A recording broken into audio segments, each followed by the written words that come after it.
چلو سیکھیں قرآن و سنت کی باتیں جو مہکائیں دن اور کرے نور راتیں، کھلے آنکھ صلی علی کہتے کہتے۔ الحمدللہ رب العالمین والصلاة والسلام علی خاتم النبیین، اما بعد فاعوذ باللہ من الشیطان الرجیم، بسم اللہ الرحمن الرحیم۔ الصلاة والسلام علیکہ یا رسول اللہ وعلی آلکہ واصحابکہ یا حبیب اللہ۔ الصلاة والسلام علیکہ یا نبی اللہ وعلی آلکہ واصحابکہ یا نور اللہ۔ مدنی چینل کے ناظرین ملاحظہ کر رہے ہیں، اس وقت اسکرین پر دیکھ رہے ہیں پروگرام کھلے آنکھ صلی علی کہتے کہتے۔ اللہ رب العالمین کی بارگاہ میں دعا کرتے ہیں مالک کریم آج کے دن کو ہم سب کے لیے رحمتوں والا بنائے، برکتوں والا بنائے، ہمیں وہ کام کرنے کی سعادت اور توفیق عطا فرمائے جس میں اس کی اور اس کے پیارے محبوب صلی اللہ تعالی علیہ وسلم کی رضا شامل ہو۔ مدنی چینل کے ناظرین، اللہ پاک کے آخری نبی صلی اللہ علیہ وآلہ وسلم پر درود و سلام پڑھنا یقیناً ان بہترین اور بابرکت کاموں میں سے ہے جو بندے کو اللہ تبارک و تعالی کی رحمت کا مستحق بناتے ہیں۔ قیامت کے دن کسی مسلمان کی نیکیاں میزان یعنی ترازو میں ہلکی ہو جائیں گی تو سرور کائنات صلی اللہ تعالیٰ علیہ وآلہ وسلم ایک پرچہ اپنے پاس سے نکال کر نیکیوں کے پلڑے میں رکھ دیں گے تو اس سے نیکیوں کا پلڑا وزنی ہو جائے گا۔ وہ عرض کرے گا، میرے ماں باپ آپ پر قربان، آپ کون ہیں؟ حضور جان عالم صلی اللہ تعالیٰ علیہ وآلہ وسلم ارشاد فرمائیں گے، میں تیرا نبی محمد صلی اللہ علیہ وآلہ وسلم ہوں، اور یہ یعنی جو پرچہ تھا اس کے بارے میں ارشاد ہوگا، اور یہ تیرا وہ درود پاک ہے جو تو نے مجھ پر پڑھا تھا۔ صلو علی الحبیب صلی اللہ تعالی علی محمد صلی اللہ علیہ وآلہ وسلم۔ مدنی چینل کے ناظرین، دیکھیے درود پاک کس قدر کٹھن اور مشکل حالات میں ہمارے کام آنے والا ہے، اور اللہ کی رحمت سے نبی رحمت صلی اللہ تعالیٰ علیہ وآلہ وسلم میزان عمل پر بھی جس طرح اپنے غلاموں کے کام آئیں گے اس کی ایک جھلک گویا اس روایت میں بیان کی گئی ہے۔ اللہ تبارک و تعالیٰ ہمیں اپنے نبی سے سچی محبت کرنے کی توفیق عطا فرمائے، اور کاش ہمارے معمولات میں یہ شامل ہو جائے کہ ہم چلتے پھرتے اٹھتے بیٹھتے نبی اکرم صلی اللہ تعالیٰ علیہ وآلہ وسلم کی مبارک ذات پر درود پڑھنے والے ہو جائیں۔ جی ہاں، یہ نبی کریم صلی اللہ تعالیٰ علیہ وآلہ وسلم سے محبت کی ایک علامت ہے۔ بیان کیا گیا جو کسی سے محبت کرتا ہے اس کا تذکرہ زیادہ کرتا ہے۔ ہمیں بھی تو نبی سے محبت ہے تو ہمارے لبوں پر بھی ان کے لیے درود و سلام ہونا چاہیے، اللہ کے احکام پر بھی عمل کریں، نبی کریم صلی اللہ تعالیٰ علیہ وآلہ وسلم پر درود و سلام بھی پڑھتے رہیں۔ انشاءاللہ اس کی برکت سے ہماری دنیا کی مشکلیں بھی حل ہوتی رہیں گی اور آخرت کی منازل بھی آسان ہو جائیں گی۔ آئیے سلسلے میں اللہ رب العالمین جل وعلا کے مقدس کلام قرآن مجید کی آیات بینات کی تلاوت شامل کرتے ہیں۔ اعوذ باللہ من الشیطان الرجیم، میں اللہ تعالیٰ کی پناہ میں آتا ہوں شیطان مردود سے۔ بسم اللہ الرحمن الرحیم، اللہ کے نام سے شروع جو نہایت مہربان رحم والا۔ اذ قال ربك للملائكة انی خالق بشرا من طین، جب تمہارے رب نے فرشتوں سے فرمایا کہ میں مٹی سے انسان بناؤں گا، فَإِذَا سَوَّيْتُهُ وَنَفَخْتُ فِيهِ مِن رُّوحِي فَقَعُوا لَهُ سَاجِدِينَ، پھر جب میں اسے ٹھیک بنا لوں اور اس میں اپنی طرف کی روح پھونکوں تو تم اس کے لیے سجدے میں گرنا۔ فَسَجَدَ الْمَلَائِكَةُ كُلُّهُمْ أَجْمَعُونَ، تو سب فرشتوں نے سجدہ کیا ایک ایک نے کہ کوئی باقی نہ رہا، إِلَّا إِبْلِيسَ اسْتَكْبَرَ وَكَانَ مِنَ الْكَافِرِينَ، مگر ابلیس نے اس نے غرور کیا اور وہ تھا ہی کافروں میں۔ قال يا إبليس ما منعك أن تسجد لما خلقت بيدي، فرمایا اے ابلیس، تجھے کس چیز نے روکا کہ تو اس کے لیے سجدہ کرے جسے میں نے اپنے ہاتھوں سے بنایا؟ استكبرت أم كنت من العالين، کیا تجھے غرور آ گیا یا تو تھا ہی مغروروں میں؟ قال أنا خير منه خلقتني من نار وخلقته من طين. بولا میں اس سے بہتر ہوں، تو نے مجھے آگ سے بنایا اور اسے مٹی سے پیدا کیا۔ قال فاخرج منها فإنك رجيم. فرمایا تو جنت سے نکل جا کہ تو راندھا یعنی لعنت کیا گیا۔ وَإِنَّ عَلَيْكَ لَعْنَتِي إِلَى يَوْمِ الدِّينِ. اور بے شک تجھ پر میری لعنت ہے قیامت تک۔ قال رب فأنظرني إلى يوم يبعثون. بولا اے میرے رب ایسا ہے تو مجھے مہلت دے اس دن تک کہ وہ اٹھائے جائیں۔ قال فإنك من المنظرين. فرمایا تو مہلت والوں میں ہے إلى يوم الوقت المعلوم. اس جانے ہوئے وقت کے دن تک۔ قال فبعزتك لأغوينهم أجمعين.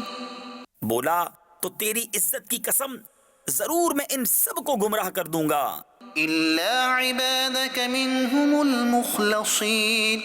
مگر جو ان میں تیرے چنے ہوئے بندے ہیں۔ قال فالحق والحق أقول. فرمایا تو سچ یہ ہے اور میں سچ ہی فرماتا ہوں، لأملأن جهنم منك ومن تبعك منهم أجمعين. بے شک میں ضرور جہنم بھر دوں گا تجھ سے اور ان میں سے جتنے تیری پیروی کریں گے سب سے۔ قل ما أسألكم عليه من أجر وما أنا من المتكلفين. تم فرماؤ میں اس قرآن پر تم سے کچھ اجر نہیں مانگتا اور میں بناوٹ والوں میں نہیں۔ إن هو إلا ذكر للعالمين. وہ تو نہیں مگر نصیحت سارے جہان کے لیے۔ وَلَتَعْلَمُنَّ نَبَأَهُ بَعْدَ حِينٍ. اور ضرور ایک وقت کے بعد تم اس کی خبر جانو گے۔ صدق اللہ العظیم. رب العالمین جل وعلا نور قرآن سے ہمارے قلوب اور ہمارے اذہان کو منور فرمائے۔ مدنی چینل کے ناظرین، سورہ صاد کی آخر کی چند آیات آج ہم نے تلاوت اور اس کا ترجمہ سننے کی سعادت حاصل کی۔ یہاں شیطان کے واروں کا بیان ہے، اس کے ہتھیاروں کا بیان ہے، اس کے اقوال جو اس نے اللہ رب العالمین جل وعلا کی بارگاہ میں بڑے تکبر کے ساتھ کہے کہ میں تیرے بندوں کو گمراہ کروں گا اور سب کو بہکاؤں گا۔ ان چیزوں کا بیان ہے۔ ہم تھوڑا سا یہ غور کر لیں کہ کیا ہم نے اپنی زندگی میں شیطان کے واروں کو ناکام بنانے کے لیے کوئی ایفرٹس کی ہیں، یا ہم کرتے ہیں، یا ہمیں معلوم ہے کہ اس کے وار کیا ہیں اور ہمیں کن سے بچنا ہے۔ مدنی چینل کے ناظرین، شیطان جب اللہ تبارک و تعالیٰ کی بارگاہ سے نکالا گیا اور دھتکار کر نکالا گیا تو اس نے اللہ ہی کی قسم کھائی اور کہنے لگا کہ میں اب تیرے بندوں کو گمراہ کرنے میں اپنی زندگی لگاؤں گا۔ اس کی بات تو اس کے ساتھ ہے، لیکن ہم اپنی بات اگر کریں تو کیا ہم نے بھی کہیں یہ سوچا ہوا ہے کہ میں اللہ تبارک و تعالیٰ کو راضی کرنے میں اپنی زندگی لگاؤں گا؟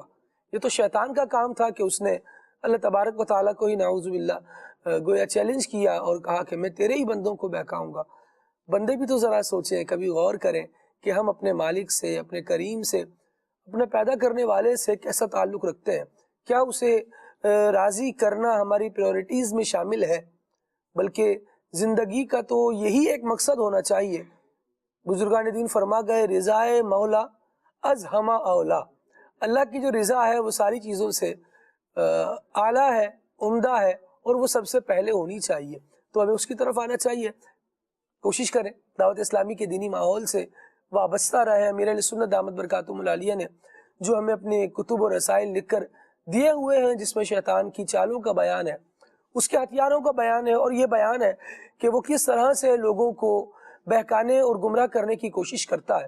پھر اس کے بچاؤ کی کیا تدابیر ہے، امیر علیہ سنت کے لٹریچر کو جب ہم پڑھیں گے تو انشاءاللہ یہ بھی باتیں سیکھتے چلے جائیں گے، اور ساتھ ساتھ مدنی چینل اگر ہمارا دیکھنا معمول ہوگا تو ہم شیطان کے واروں کو بھی سمجھنے میں کامیاب ہوں گے، اور اس سے بچاؤ کی جو تدابیر ہے انشاءاللہ وہ بھی کر پائیں گے۔ شیطان انسان کو طرح طرح کی چیزوں کے ذریعے سے ورغلاتا ہے، جس میں سے ایک یہ بھی ہے کہ جب انسان میں طاقت آ جاتی ہے تو شیطان اسے طاقت ہی کے نشے میں مبتلا کر دیتا ہے، پھر اس طاقت کے گھمنڈ میں آ کر تکبر کو اپنے سر پہ سوار کر کے بندہ کس کس طرح لوگوں کے حقوق پامال کرتا ہے، اور یہ طاقت کا نشہ ایسا کیوں چڑھ جاتا ہے، انشاءاللہ آج ہم نے سلسلے میں اس پر گفتگو کرنی ہے۔ آج سلسلے کا عنوان ہی طاقت ہے۔ اصل میں تو اللہ رب العالمین جل وعلا ہے جس کا سارا اختیار ہے، جس کی ساری طاقتیں ہیں، جس کا سارا قبضہ ہے، جو ساری چیزوں کا مالک ہے۔ وہ جب اپنے بندوں کو طاقت اور اختیار تفویض فرماتا ہے، عطا کرتا ہے، یا کسی چیز کا اپنے بندوں کو مالک بناتا ہے، تو بندوں کو یہ بات ہمیشہ ذہن میں رکھنی چاہیے کہ میری طاقت میری ذاتی نہیں ہے، میرا قبضہ اور اختیار جو ہے یہ میرا ذاتی اور مستقل نہیں ہے، بلکہ ایک وقت ایسا آئے گا کہ آج میں مالک بنا ہوں تو کل چیزیں میری ملکیت سے نکل جائیں گی، آج میں طاقتور ہوں، زور آور ہوں، کل شاید میرا زور جاتا رہے۔ اللہ رب العالمین جل وعلا قرآن مجید میں ارشاد فرماتا ہے وَمَن نُعَمِّرْهُ نُنَكِّسْهُ فِي الْخَلْقِ، ہم جسے عمر زیادہ دیتے ہیں اسے تخلیق میں کمزور کر دیتے ہیں۔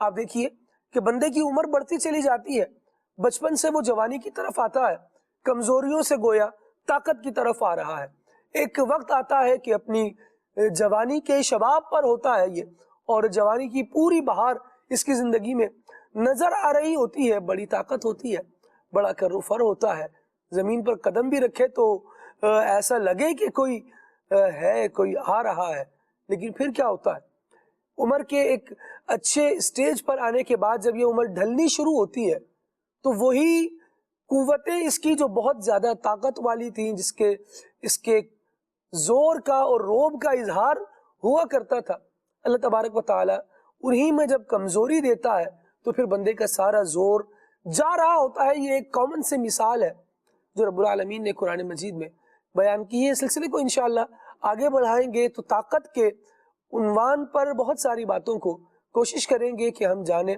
آئیے ابھی کلام سنتے ہیں۔ صلو علی الحبیب صلی اللہ علی محمد صلی اللہ علیہ وآلہ وسلم۔ صلی علی نبینا صلی علی محمد صلی علی شفیعنا صلی علی محمد۔ ہم نے تو مان ہی لیا آپ ہی جان کائنات، ہم نے تو مان ہی لیا آپ ہی جان کائنات، دشمن بھی مان جائیں گے آج نہیں تو کل صحیح۔ صلی علی نبینا صلی علی محمد۔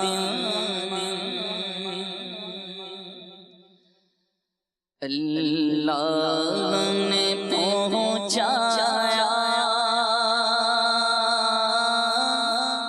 سرکار کے قدموں میں، اللہ نے پہنچایا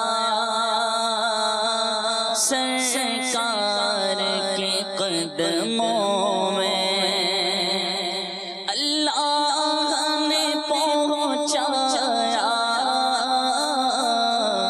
سرکار کے قدموں میں اللہ نے پہنچایا، سرکار کے قدموں میں صد شکر میں پھر آیا،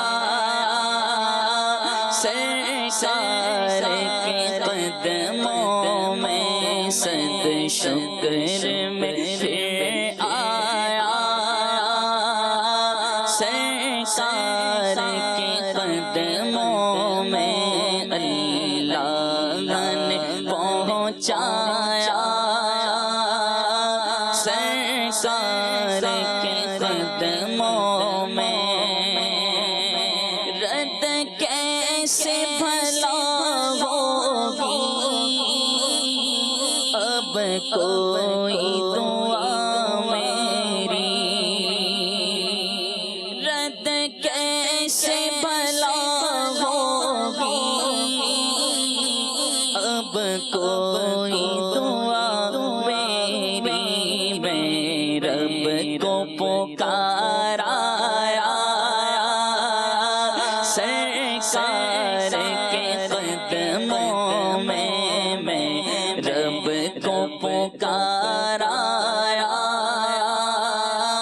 سرکار کے قدموں میں اللہ نے پہنچایا،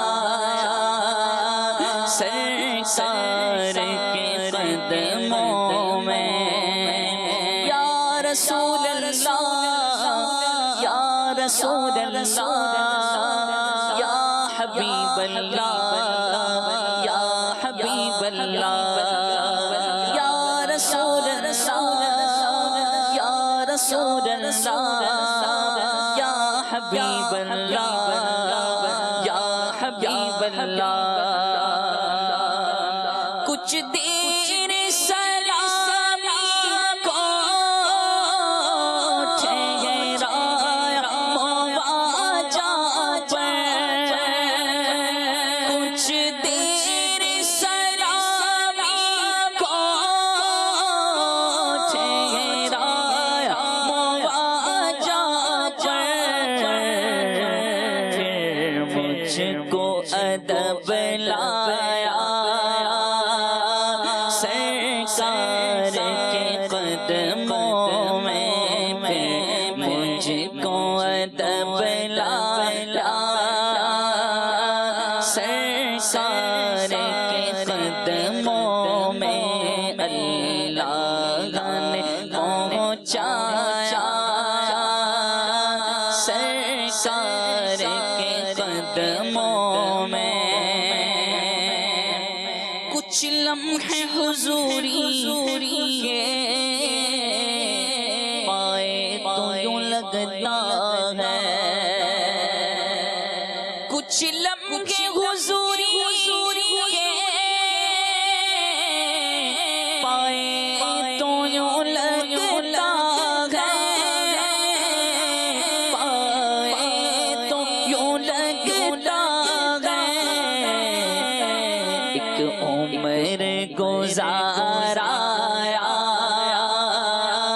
سرکار کے قدموں میں ایک عمر گزارا،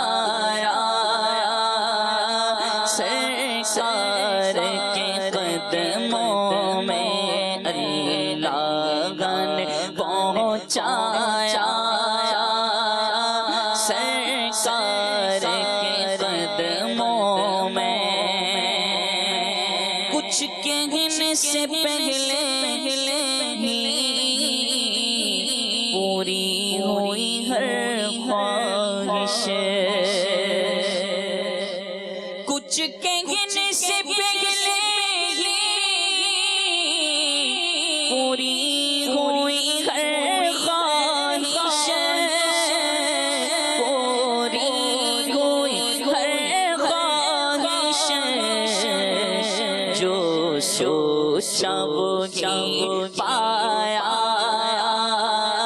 سرکار کے قدموں میں جو سوچا وہی پایا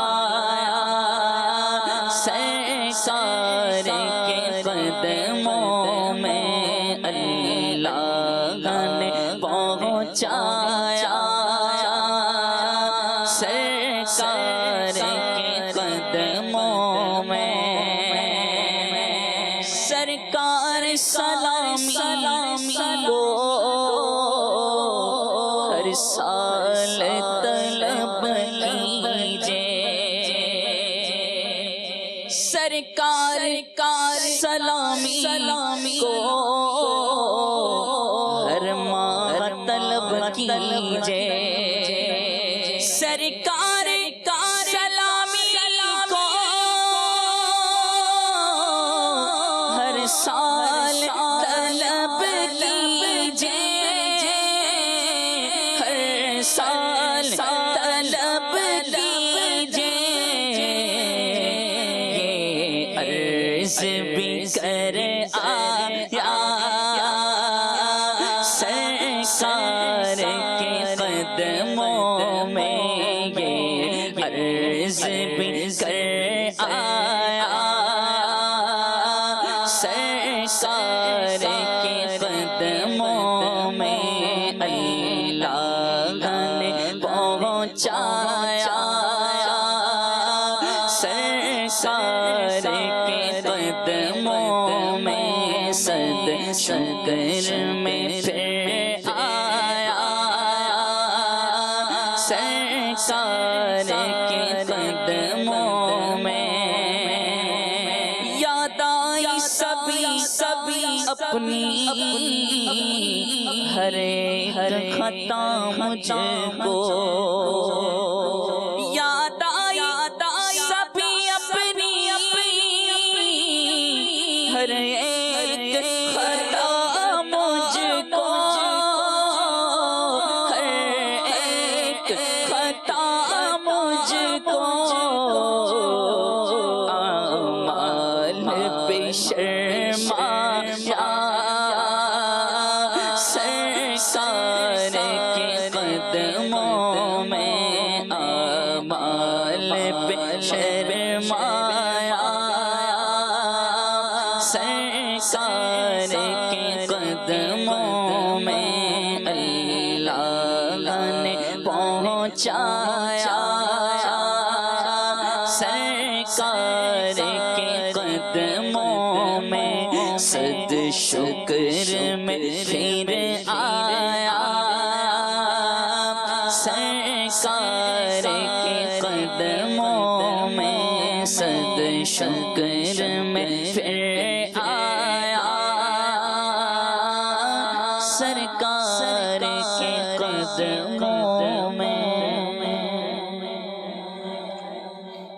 سبحان اللہ اللہ رب العالمین نبی کریم صلی اللہ تعالیٰ علیہ وآلہ وسلم کے قدمین شریفین کی بار بار ذوق اور ادب والی حاضری ہمارا مقدر بنائے عقید عالم صلی اللہ تعالیٰ علیہ وآلہ وسلم کے در دولت پر حاضری دینے والوں کی حاضری اپنی بارگاہ عالی میں قبول فرمائے یقیناً اللہ رب العالمین جل وعلا ہی کے کرم سے اس کی عنایتوں سے بندوں کو یہ سفر میسر آتے ہیں اور جب یہ سفر اور سعادتیں میسر آ جائیں تو پھر انسان کو سراپا ادب بن کر حرمین طیبین کی حاضری دینی چاہیے اللہ تبارک و تعالی ہمیں ادب والوں میں سے بنائے اور جن کو اللہ کریم نے ادب کی توفیق عطا فرمائی اللہ تبارک و تعالی ان کے صدقے میں ہمیں اچھا کر دے مہروز بھائی کچھ کہنا چاہ رہے ہیں یہ کلام سن رہا تھا تو جب بیتتی ہے نا تو پھر زیادہ ذوق آتا ہے ماشاءاللہ جو سوچا وہ پایا سرکار کے قدموں میں سبحان اللہ 18 ذی الحج موجودہ 18 ذی الحج کو یوم عثمان غنی رضی اللہ تعالیٰ عنہ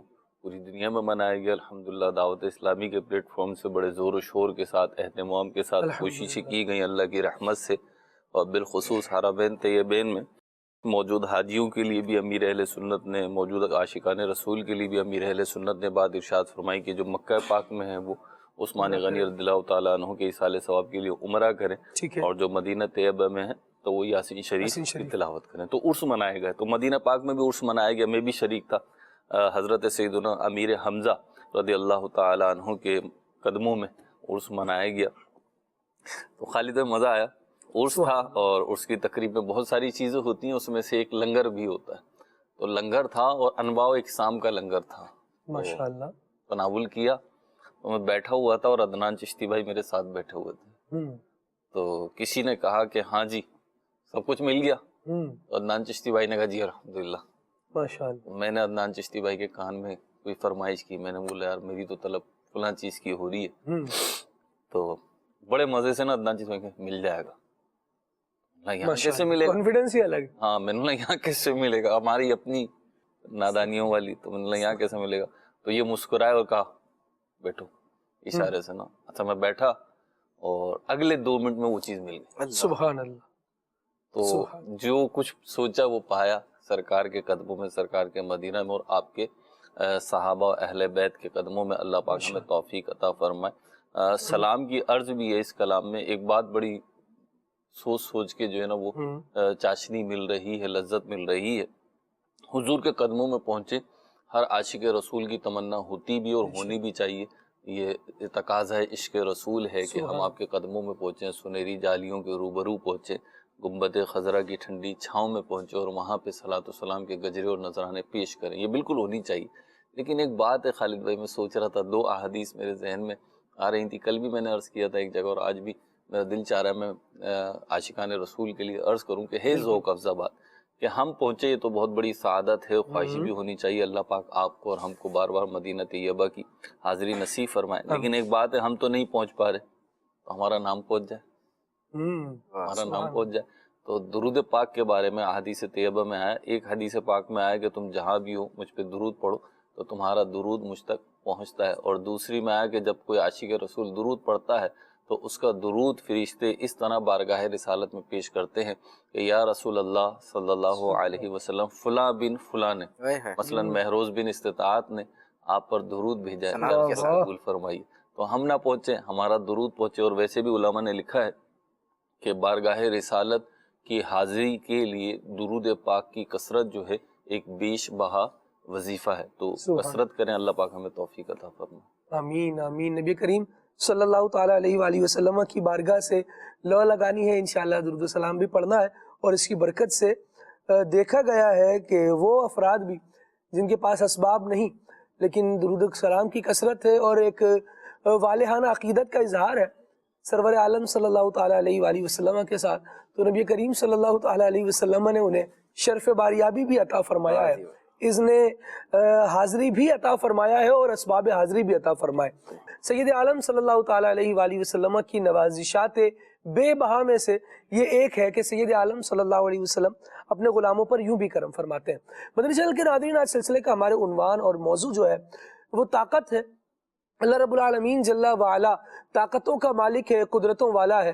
قرآن مجید میں مالک کریم نے ارشاد فرمایا قل اللہم مالک الملک تؤتی الملک من تشاء وتنزع الملک ممن تشاء وتعز من تشاء وتذل من تشاء بیدک الخیر انک علی کل شیء قدیر. اس کا ترجمہ کچھ یوں ہے کہ یوں عرض کرو کہ اے اللہ ملک کے مالک، تو جسے چاہتا ہے سلطنت عطا فرماتا ہے اور جس سے چاہتا ہے چھین لیتا ہے، اور تو جسے چاہتا ہے عزت عطا کرتا ہے اور جسے چاہتا ہے ذلت دیتا ہے. تمام بھلائی تیرے ہی ہاتھ میں ہے، بے شک تو ہر شے پر قدرت رکھنے والا ہے. مدنی چینل کے ناظرین، یہ اللہ رب العالمین جل وعلا نے نبی کریم صلی اللہ تعالیٰ علیہ وآلہ وسلم کو دعاؤں کے اندازوں میں سے ایک انداز جو سکھایا ہے اس کا یہاں پر بیان فرمایا ہے. بندہ اپنے رب کی طرف متوجہ ہو اور عزتوں کا سوال اسی سے کرے اور اس کی شان کا بیان کرے کہ ملک کا مالک اللہ ہی ہے، وہی حقیقی بادشاہ ہے، حقیقی طاقتیں اس کی ہے، حقیقی جو بھی قدرت ہے وہ اسی کی ہے. بندے کو وہ عطا فرماتا ہے، اس کے بعد ایک وقت تک بندے کے پاس یہ چیزیں رہتی ہیں، پھر منتقل ہو جاتی ہیں. قربان بھائی کیا ارشاد فرمائیں؟ بسم اللہ الرحمن الرحیم. یہ حقیقت ہے کہ جو قدرت اور طاقت ہے، پاور ہے، یہ اللہ رب العالمین کی صفت ہے. واللہ علی کل شیء قدیر. اللہ علی کل شیء قدیر. اللہ رب العالمین قدرت والا ہے، طاقت والا ہے، ہر شے پر قادر ہے. جسے چاہتا ہے عزت دیتا ہے، جسے چاہتا ہے رسوا کر دیتا ہے، جسے چاہتا ہے مال عطا کرتا ہے، جسے چاہتا ہے دولت عطا کرتا ہے، کسی کو اولاد دیتا ہے، کسی کو نہیں دیتا ہے۔ وہی طاقت لیتا بھی ہے، وہ طاقت دیتا بھی ہے۔ حقیقی قوت والا، طاقت والا اللہ رب العالمین ہے، اور ہمارے پاس جو طاقت ہے، قدرت ہے کسی بھی انسان کے پاس، وہ اللہ رب العالمین کی امانت ہے۔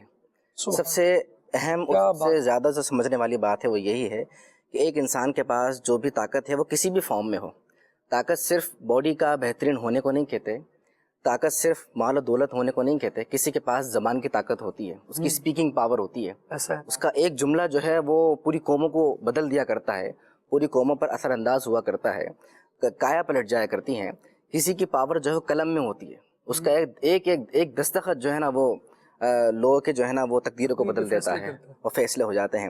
اور کبھی ایسا بھی ہوتا ہے کہ اللہ رب العالمین نے کسی کو دیگر ذرائع سے طاقت عطا کی ہوتی ہے، تو ہر ایک کے پاس اللہ نے طاقت عطا کی بھی ہوتی ہے، اور ہر ایک اپنے اعتبار سے طاقتور ہوتا ہے۔ کوئی گھر کے اندر طاقتور ہوتا ہے، لیکن کوئی سلطنتوں کا جو ہے نا وہ مالک ہوتا ہے، اور اس کے بعد اس کی طاقت ہوتی ہے۔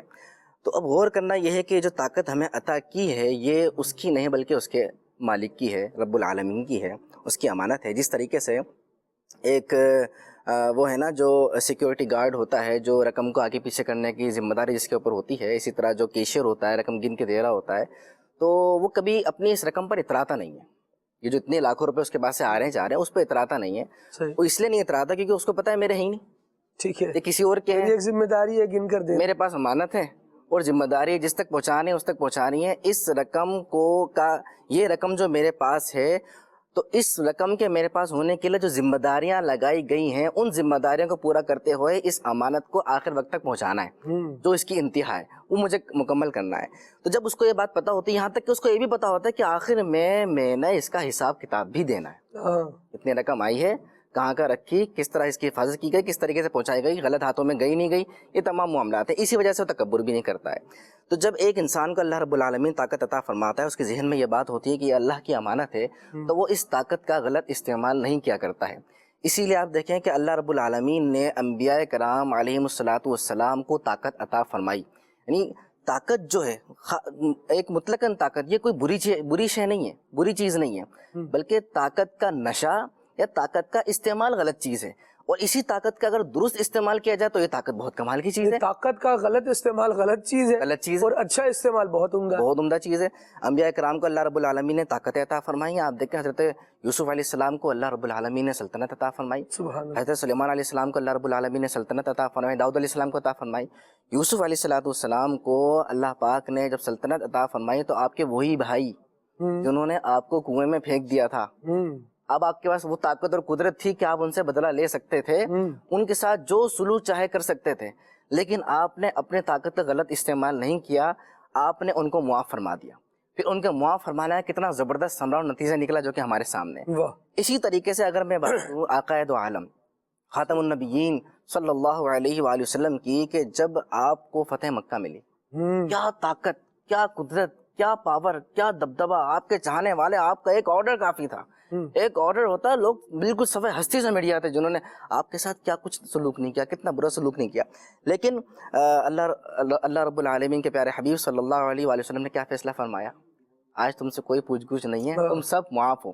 اس کا ثمرہ کتنا خوبصورت نکلا کہ لوگ جوک در جوک دائرہ اسلام میں داخل ہوتے گئے، اور پھر دائرہ اسلام میں داخل ہونے والوں میں سے آپ بعد میں ان کے کارنامے دیکھیں کہ انہوں نے اسلام کا نام کس طریقے سے روشن کیا، اسلامی سلطنتوں کو کہاں تک پہنچایا۔ اور اس وقت جو قبول اسلام ہوا فتح مکہ کے موقع پر، رب العالمین نے اس پر بڑی پسندیدگی کا اظہار فرمایا، اور ارشاد ہوا اذا جاء نصر اللہ والفتح ورأیت الناس یدخلون فی دین اللہ افواجا، یعنی اب جو لوگ اللہ تبارک و تعالیٰ کے دین میں داخل ہوئے ہیں وہ فوج در فوج، بڑے بڑے گروہ ایک ساتھ دین اسلام میں داخل ہو گئے، اور اللہ تبارک و تعالیٰ ان کے دین اسلام میں داخلے کو پسند فرما رہا ہے، بیان فرما رہا ہے۔ کیا بات ہے۔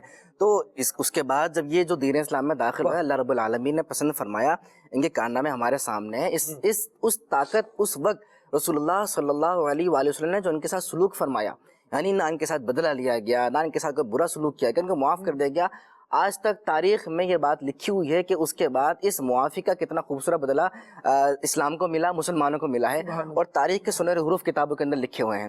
اس کے بعد اگر دیکھیں نا، یہ تو سلطنت کا معاملہ تھا نا، کہ حضور صلی اللہ علیہ وسلم کو طاقت اور قدرت اس طریقے سے عطا ہوئی، اور آپ صلی اللہ علیہ وسلم تو دونوں جہاں کے مالک ہیں، کائنات ہے، اللہ رب العالمین نے آپ کو طاقت عطا فرمائی ہے۔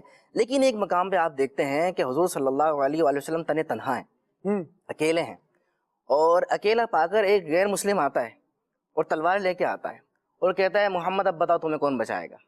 تو آپ ایک جملہ ارشاد فرماتے ہیں، اللہ۔ اللہ، یہ اللہ کی جو ہیبت تھی، وہ جو پاور تھی، وہ اس وقت وہیں ساکن ہو جاتا ہے اور تلوار اس کے ہاتھ سے گر جاتی ہے۔ آپ صلی اللہ علیہ وآلہ وسلم وہی تلوار ہاتھ میں اٹھاتے ہیں اور فرماتے ہیں اب بتا تجھے کون بچائے گا۔ اب آپ صلی اللہ علیہ وآلہ وسلم جو چاہتے فیصلہ فرماتے تھے، لیکن آپ صلی اللہ علیہ وسلم نے اسے معاف فرما دیا، اور دیکھیں پھر ملتا ہے کہ اس نے اسلام قبول کر لیا آپ صلی اللہ علیہ وسلم کے اس حسن سلوک کی برکت سے۔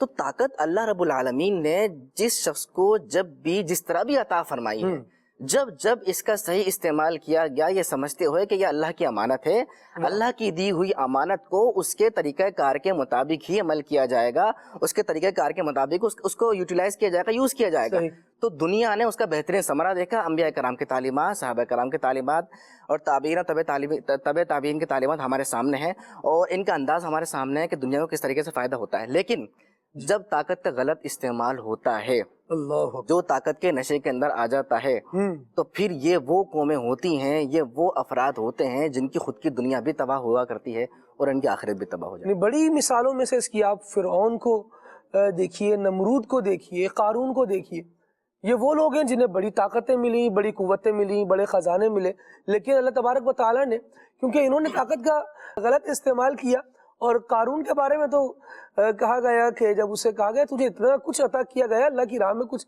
خرچ کر اور اللہ کی راہ میں دے، تو یہ جائے کہ وہ اس بات کو مانتا کہ مجھے تو میرے رب نے دیا ہے، کہنے لگا قال انما اوتیتہ علی علم عندی، کیونکہ میں علم کیمیا جانتا ہوں۔ اس علم کی تفسیر میں علم کیمیا بیان کیا گیا، تو کہنے لگا کیونکہ میں علم جانتا ہوں اس لیے میرے پاس اتنا زور ہے، اس لیے میرے پاس اتنی طاقت ہے، اس لیے میرے پاس اتنی دولت موجود ہے۔ اس نے اللہ تبارک و تعالیٰ کی عطا کی ہوئی چیز کو اپنے فن کا، اپنے ہنر کا اور اپنے علم کا کمال جانا۔ نتیجہ کیا ہوا؟ اس کی یہ وجہ اور دیگر وجوہات سب ملا کر اس کو جس انجام تک لائی، وہ انجام یہ تھا کہ رب العالمین نے ارشاد فرمایا فَخَسَفْنَا بِهِ وَبِدَارِهِ الْأَرْضِ، ہم نے اسے اس کے گھر کے ساتھ زمین کے اندر دھنسا دیا۔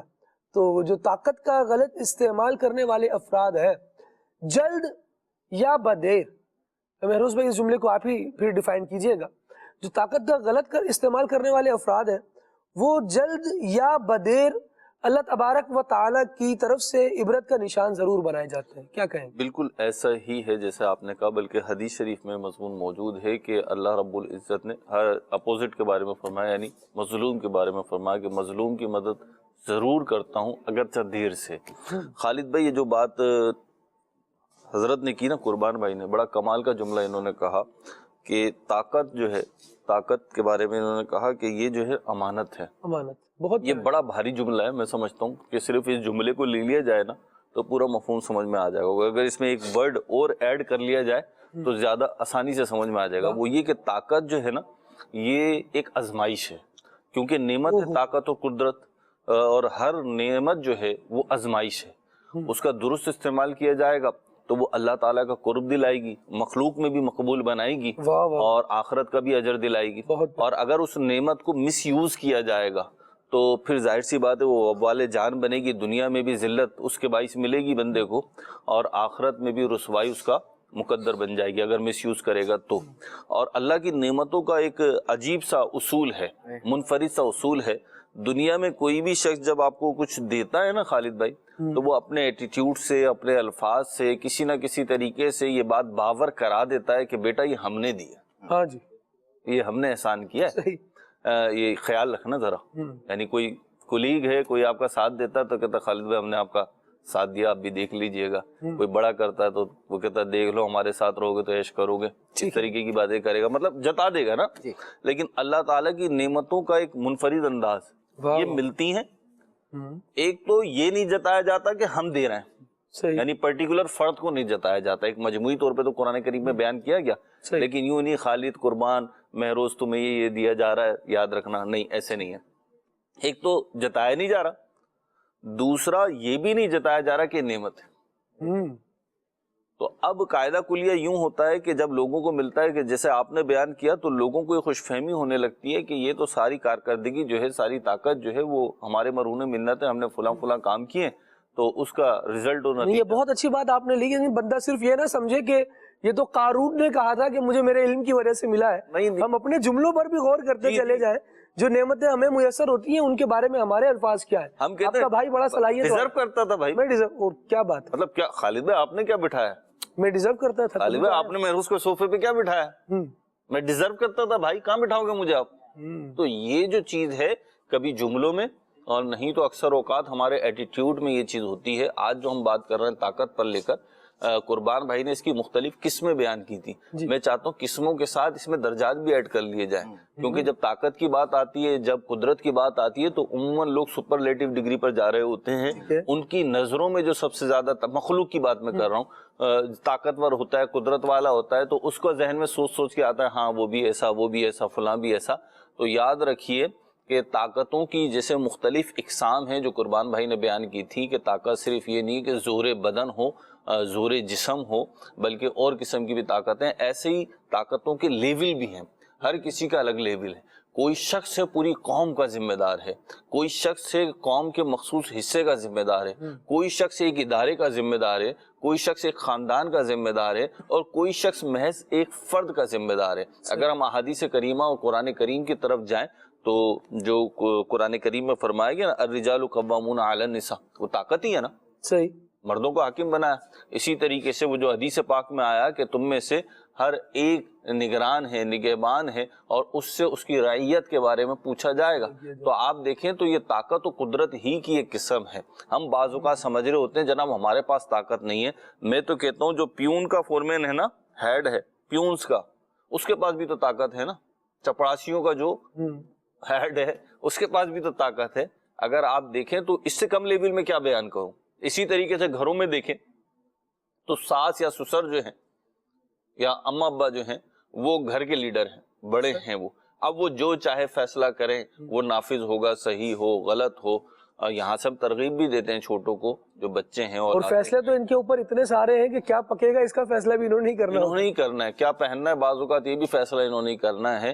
تو آپ یہ دیکھ لیجئے, یہ بات میں اس لیے کر رہا ہوں کہ جب ہم طاقت پہ گفتگو کر رہے ہیں نا قربان بھائی, تو ہم تو کنسیڈر ہی نہیں کر رہے, ہم تو آتے ہی نہیں ہیں لوپ میں, تو ہم تو صاف نکل گئے. پھر تو کسی اور کے متعلق گفتگو ہو رہی ہے, تو کسی اور کے متعلق گفتگو نہیں ہو رہی, آپ کے اور میرے ہی متعلق گفتگو ہو رہی ہے.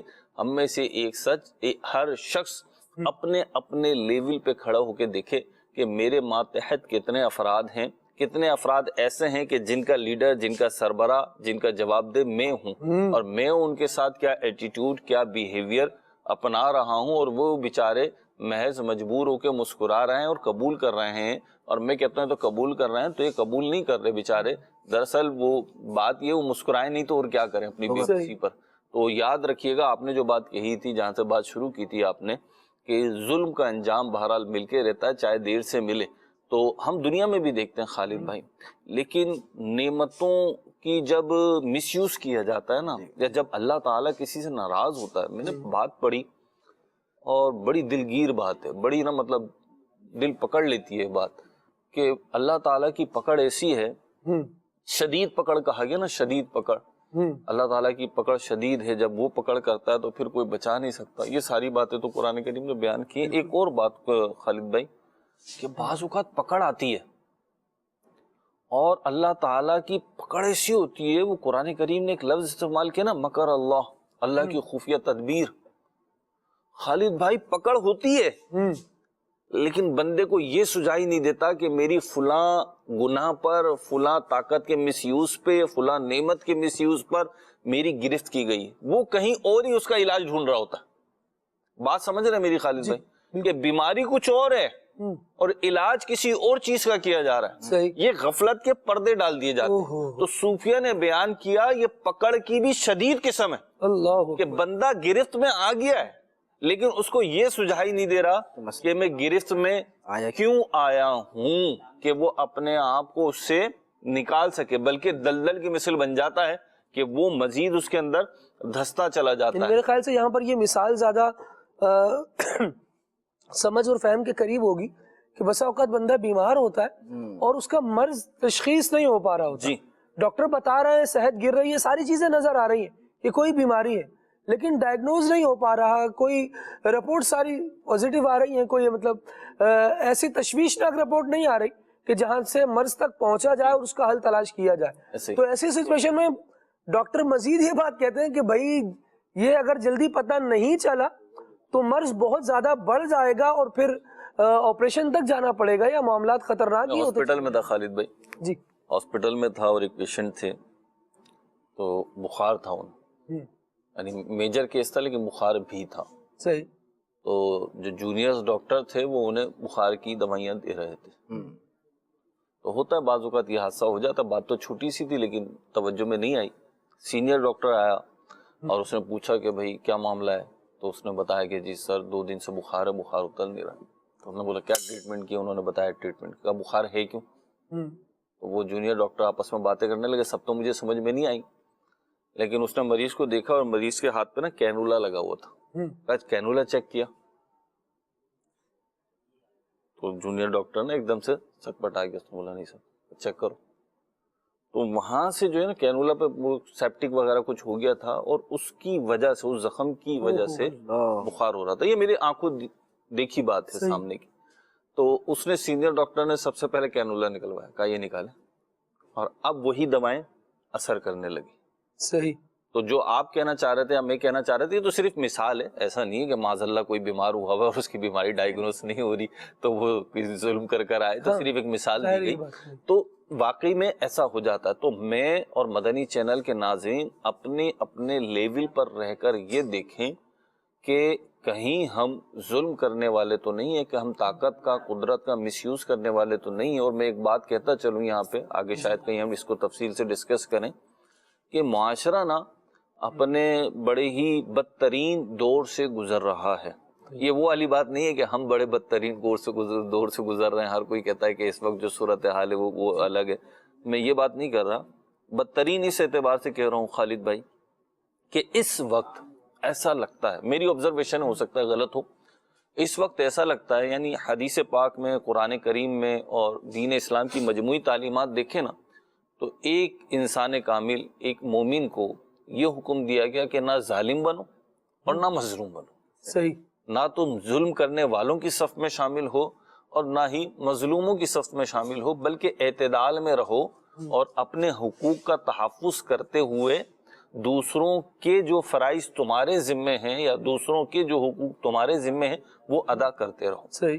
لیکن ہم اس وقت پستی کے اس لیول پر پہنچ چکے ہیں کہ ایک نعرہ اٹھ رہا ہے کہ یا تو تم ظلم کرو گے یا تم پر ظلم کیا جائے گا، یعنی بیچ کا لیول جو اعتدال کا لیول ہے، جس کی تعلیم تھی وہ مائنس کر دی، وہ ایسا مائنس کر دیا گیا کہ وہ سوچوں سے نکل رہا ہے۔ یعنی لوگوں کے ذہن میں یہی بات آ رہی ہے کہ یا تو بھائی دوسرے کو دبا لو، نہیں تو وہ تمہیں دبا لے گا۔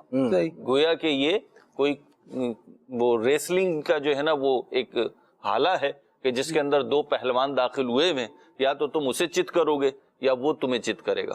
تو یاد رکھیے یہ صورتحال حقیقتاً ہے نہیں ہے، لوگوں کے ذہنوں کی اختراع ہے، لیکن یہ بڑی گھمبیر ہے، یہ بڑی الارمنگ ہے، اور ہمیں اپنے آنے والی نسلوں کو جو دنیا دینی ہے، تو ہمیں جو اپنی آنے والی نسلوں کو دنیا دینی ہے، لیگیسی دینی ہے، اس میں ظالم اور مظلوم نہیں ہونا چاہیے، اس میں طاقت کا بے دریغ استعمال نہیں ہونا چاہیے۔ یاد رکھیے گا کہ بہت ساری چیزیں چھپائی جا سکتی ہیں اور بہت ساری چیزوں پہ دھوکہ دیا جا سکتا ہے، لیکن سب سے خطرناک دھوکہ جو انسان کسی کو دیتا ہے نا، وہ اپنی ذات کو ہے۔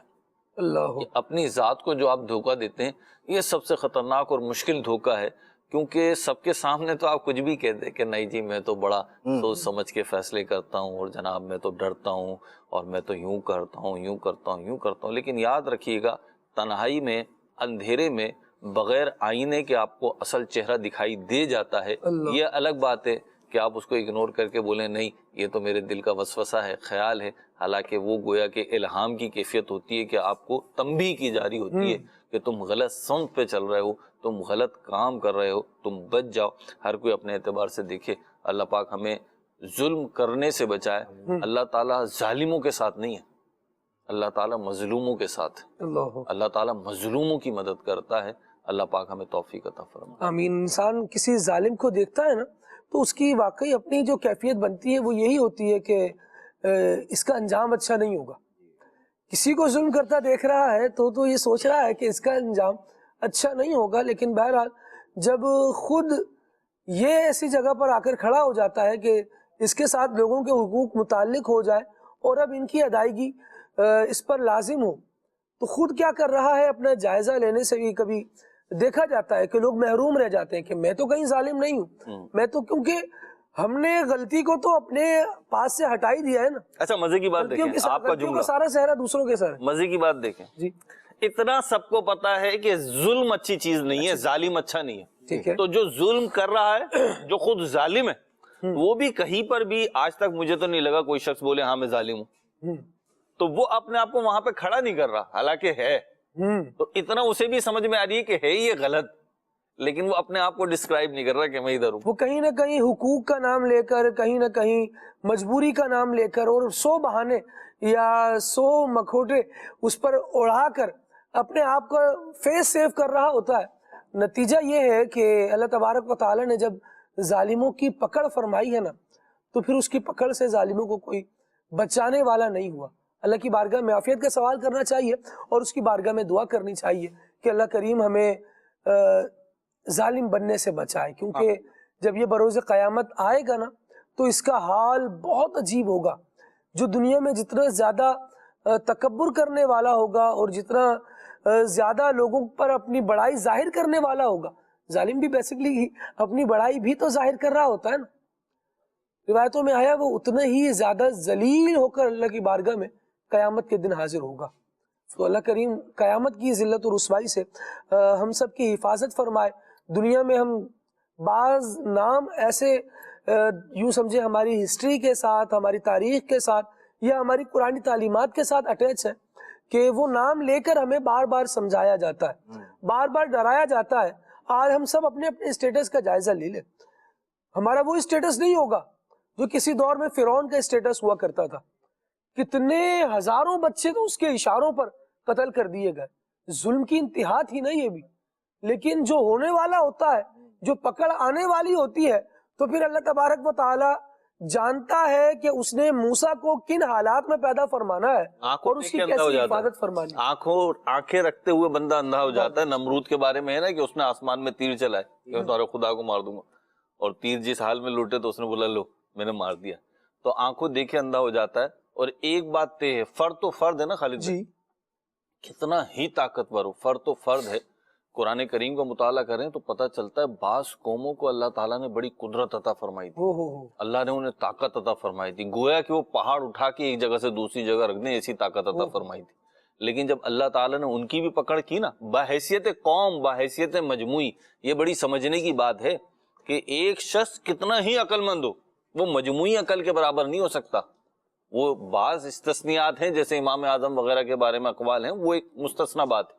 عمومی طور پہ ایک فرد کی عقل نا خالد بھائی ایک مجموعے کی عقل جیسی نہیں ہو سکتی، اسی طرح ایک فرد کی طاقت ایک مجموعے کی طاقت کے برابر نہیں ہو سکتی۔ اس کو سمپلی یوں سمجھ لیجئے کہ ہمارے ہاتھ کی انگلیاں ہیں، ان کی الگ الگ طاقت ہے اور ان سے آپ وزن اٹھا سکتے ہیں، ان سے بہت سارے کام لے سکتے ہیں، لیکن جب یہ مجموعی طور پہ ہمارے یہاں جسے مکہ کہتے ہیں بنتا ہے تو پھر اس کی طاقت الگ ہوتی ہے۔ جب یہ مٹھی بنتی ہے تو وہ قرآن کریم نے کہا نا یا ایھا الذین آمنوا ادخلوا فی السلم کافہ، کافہ، تو کافہ سے مراد یہ ہے پوری پوری، کہ پورا زور جب لگاتے ہیں نا تو ہتھیلی سے لگتا ہے، تو یہ بھی ایک اس کی تفسیر میں بیان کیا گیا کہ پورے داخل ہو جاؤ۔ جیسے جب تمہیں کوئی کام لینا ہوتا ہے تو انگلیوں سے نہیں لیتے طاقت والا کام، پھر تم پورا پنجے کو، پوری مٹھی کو، پوری ہتھیلی کو استعمال کرتے ہو۔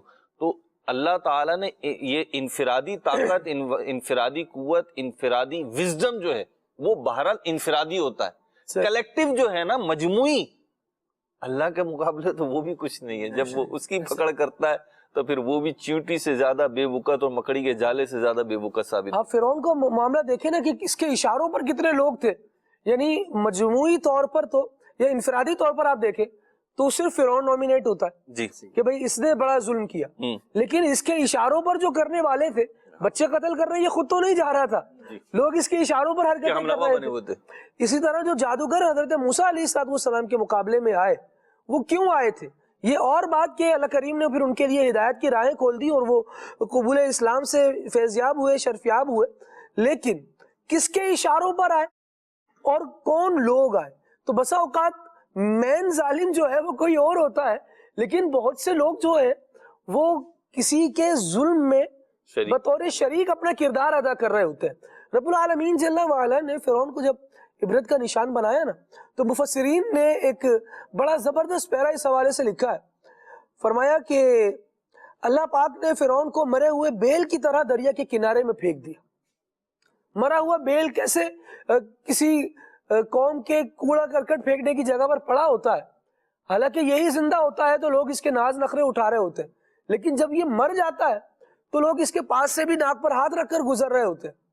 مفسرین نے فرمایا, علماء نے لکھا اس بات کو کہ اللہ پاک نے فرعون کو مرے ہوئے بیل کی طرح دریا کے کنارے پر پھینک دیا تاکہ وہ باقی ماندہ بنی اسرائیل اور دیگر لوگوں کے لیے عبرت کا نشان بن جائے, اور ان پر یہ بات واضح ہو جائے کہ جو شخص ظالم ہو اور اللہ پاک کی جناب میں تکبر کرتا ہو, اس کی پکڑ اس طرح ہوتی ہے کہ اسے ذلت اور اہانت کی پستی میں پھینک دیا جاتا ہے.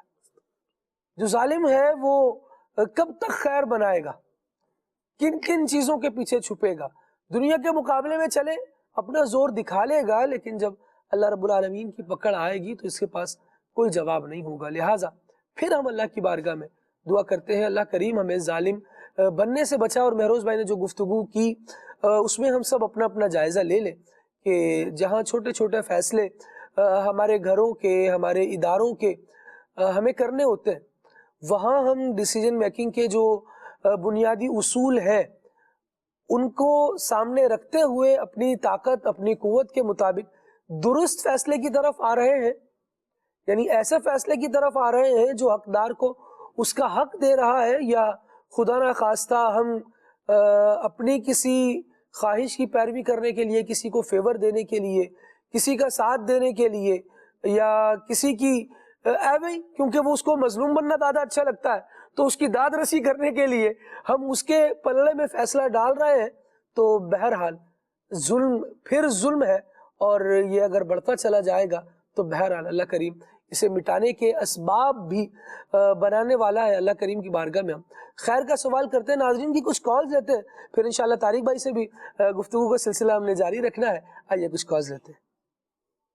محمد شمون اچاری میں لاہور سے بات کر رہا ہوں. ماشاء اللہ عز و جل صلی علی کہتے کہتے بہت ہی پیارا سلسلہ ہے, اور آج کا موضوع طاقت ہے. دیکھا یہ کیا ہے کہ اگر کوئی افسر ہے تو وہ اپنے ملازم پر, اور اگر کوئی حاکم ہے تو وہ اپنے محکوم پر. اگر جس کی طاقت جس چھوٹے پر چل سکتی ہے وہ بیجا استعمال کرتے ہیں. میرا مبلغین کرام اور خصوصاً مہروز مدنی صاحب سے کوشچن ہے, میرے پاس ورکرز ہیں, ملازم ہیں, تو میں ان کو کس طرح سے اچھے انداز میں شریعت کے دائرے میں رہتے ہوئے اپنی طاقت کے استعمال بھی کروں اور وہ شریعت کے دائرے میں رہے, اور میں اپنے ان ورکروں سے کام بھی لے سکوں. تو اس والے سے میری تربیت بھی فرما دیجیے, اور دین متین طاقت کے حوالے سے ہماری کیا خوبصورت رہنمی فرماتے ہیں, اس والے سے بھی مدنی پھول آگاہ فرمائیے. جزاک اللہ خیرہ و حسن الجزا.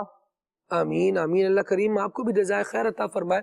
مہروز بھائی کی طرف ہم یہ سوال بالکل بڑھاتے ہیں کہ اپنے ورکرز کے ساتھ طاقت کا استعمال کیسے کیا جائے اور ان سے کام کیسے لیا جائے. اور دوسرا یہ کہ جو بات آپ نے شمعون بھائی نے کال میں نہیں کی, لیکن بہرحال میرے ذہن میں بات کال سن کے یہ سوال آیا کہ کیا جو یہ افراد ہیں جو اپنے پاس بندوں کو رکھ رہے ہیں, اداروں کے سربراہان ہیں, کیا صرف یہی ظلم کرتے ہیں, یا جو چھوٹے سا معصوم سا مظلوم سا طبقہ بن کر ایک ورکر کام کر رہا ہوتا ہے, یہ بھی کوئی ظلم زیادتی کی صورتحال میں آ جاتا ہے؟ پہلی بات تو ہے کہ انہوں نے کہا کہ طاقت کا استعمال کیسے کیا جائے, تو ان کا جو مقصود ہوگا, جو کہنا چاہ رہا ہے کہ کیونکہ اوپر لیول پر ہیں تو طاقت تو استعمال کر رہے ہیں, اس میں اعتدال کیسے کیا جائے. اس کو بیلنس کیسے کیا جائے. تو بڑا سادہ سی میں سوچ رہا تھا کیا جواب دوں, تو 2 لفظوں میں ایک بات ہے کہ 2 چیزیں ہیں کسی بھی فرد کے ذمے, ایک ہے حقوق اور دوسرے ہیں فرائض. صحیح. تو آپ اپنے ملازمین کے ماتحتوں کے حقوق ادا کرتے رہیں, اور بحیثیت تاجر انہوں نے سوال کیا کہ کچھ افراد ان کے ورکر ہیں, ان کے ماتحت ہیں, تو ظاہر سی بات ہے کوئی بھی کاروبار جو ہے خالد بھائی وہ منفعت کے لیے کیا جاتا ہے, فوائد حاصل کرنے کے لیے, وہ کمانے کے لیے کیا جاتا ہے.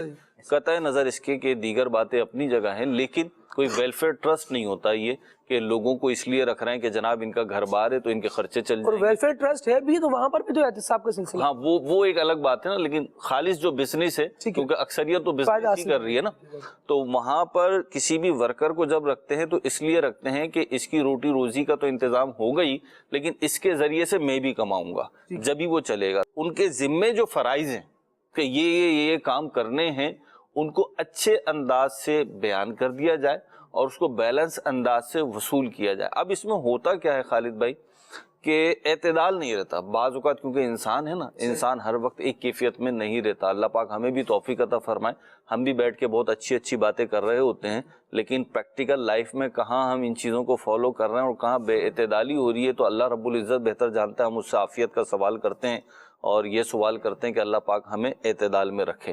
تو اب ہوتا یہ ہے کہ اپنے آپ کو نا بار بار جگاتا رہے. اس کا یہ مطلب ہرگز نہیں کہ ظلم نہ کرو, کا مطلب یہ نہیں کہ ظلم سہو. ایک شخص کو ورکر رکھا ہوا ہے اور وہ جناب آپ کے ادارے میں آ کے نیند پوری کرتا ہے, اور آپ اس کو بولتے ہیں نہیں بھائی سو نہیں سکتے, تو بولے آپ پوری رات کا جاگا, وہ کیسا ظالم آدمی ہے, سونے نہیں دے رہا. تو جو بات آپ کر رہے تھے کہ بڑی معصومیت سے, بڑی لجاجت سے وہ کہہ رہا ہے بھائی پوری رات سو نہیں سکا ہوں, مجھے آفس میں سونے دو, مجھے دکان میں سونے دو. تو جناب اس لیے تو آپ کو نہیں رکھا. سال میں کوئی ایک آدھ دن ہو اور پرائیویٹ ادارہ ہو تو شاید چل بھی جائے, لیکن یہ ریگولر بیسس پہ نہیں چلتا. ایسے ہی لوگ آج کل کیونکہ سوشل میڈیا ہے خالد بھائی, یقین کریں یہ بھی میں تو سمجھتا ہوں ظلم کی ایک قسم کہ آپ بے دریغ سوشل میڈیا کا استعمال اپنی جاب ٹائمنگ میں کر رہے ہیں. اچھا آپ دیکھیں, میں خود اپنا تجربہ بیان کر دیتا ہوں. بعض اوقات اپنے تجربات بیان کروں تو لوگوں کو غلط فہمیاں ہو رہی ہوتی ہیں, تو سمپل سی بات ہے, اپنا تجربہ جتنا ویلڈ ہوتا ہے نا, جتنا سچا ہوتا ہے, اتنا کسی اور کا تجربہ نہیں ہوتا.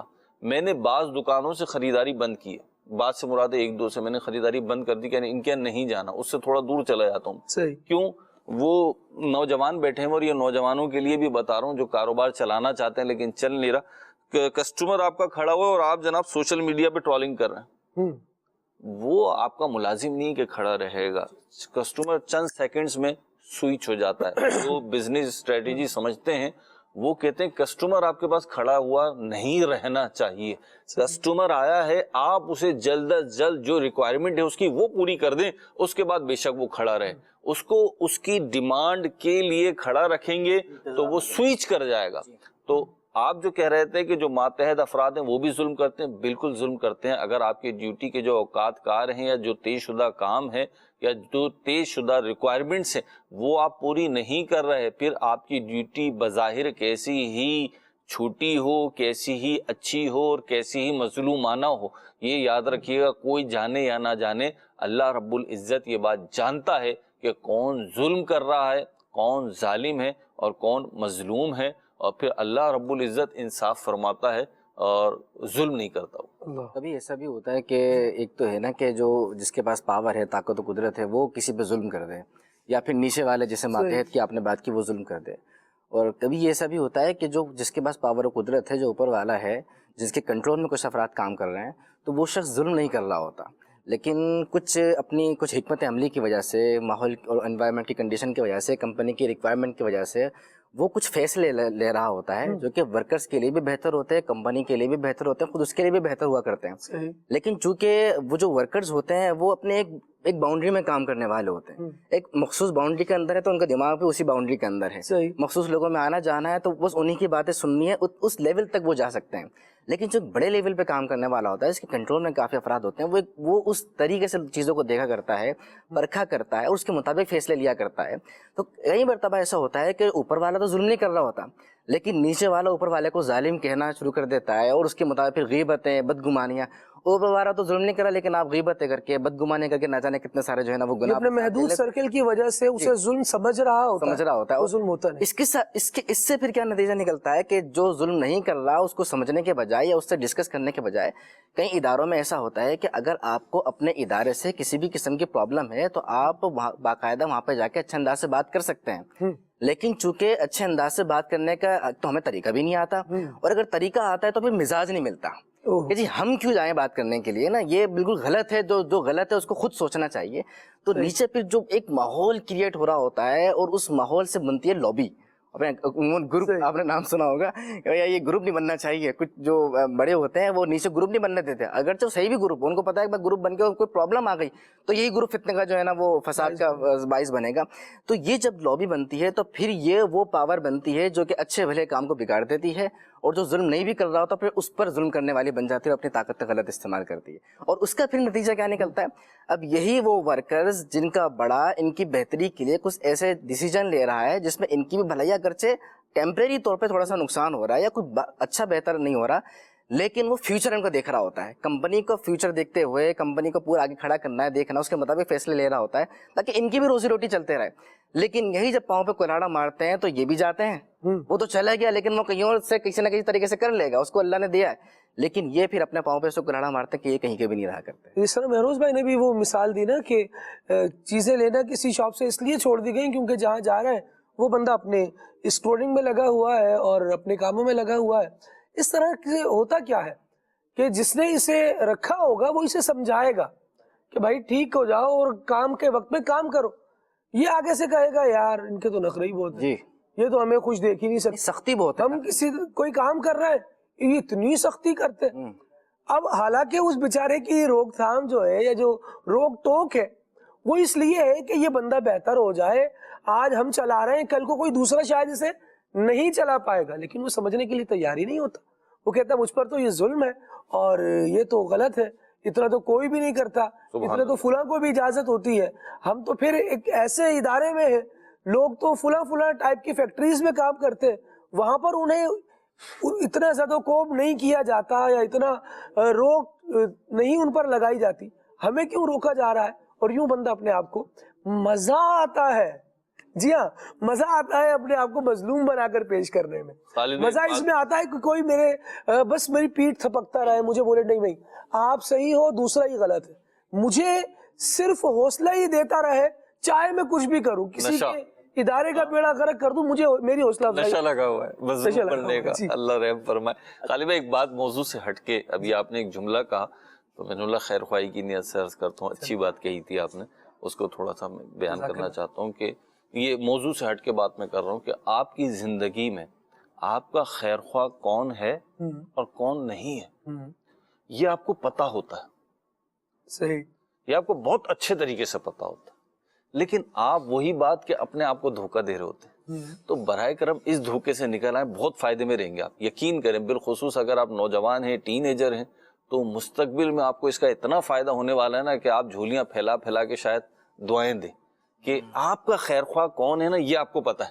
صحیح، ہاں بالکل پتا ہے، بعض اوقات ہوتا ہے اوپر سے نہیں، لیکن اندر سے وائب آ رہی ہوتی ہے، نہیں یار یہ بات نہیں ہے جیسا میں سوچ رہا ہوں، ایسا نہیں، تو وہ اندر والی جو وائبز ہیں نا ان کو لے لیں، اور جو آپ کا خیر خواہ ہے، جو آپ کا فائدہ چاہتا ہے، جو آپ کی منفعت چاہتا ہے، اس کی انگلی تھام لیں، اور وہ شخص جو آپ کا خیر خواہ نہیں ہے اور بڑا کلیئر ہوتا ہے، نظر آ رہا ہوتا ہے کہ یہ بندہ میرا خیر خواہ نہیں ہے، اس سے کرنا کچھ بھی نہیں ہے، بس اس سے دوری اختیار کر لیں کسی کا، تو انشاءاللہ مستقبل میں بڑے فوائد حاصل ہوں گے۔ ٹھیک ہے طارق بھائی، میں چاہوں گا اس میں آپ بھی اپنا کچھ انپٹ شامل ایک اور چیز جو اس میں ہے، بات جو ہماری چل رہی ہے طاقت اور اس سارے موضوع پر، مہروز بھائی جو ورکر ہے یا کام کرنے والا ہے، تو اگرچہ وہ جانتا ہے کہ خیر خواہ کون ہے، یعنی سمجھ رہا ہوتا ہے کہیں نہ کہیں سے ڈائریکٹلی یا انڈائریکٹلی، لیکن ظاہری نظر آنے والی جو سہولت ہوتی ہے نا، ظاہری جسے آسائش کہیں، اس کی طرف رجحان زیادہ ہوتا ہے، یعنی یار یہ جو سامنے ابھی فوراً نظر آ رہا ہے نا،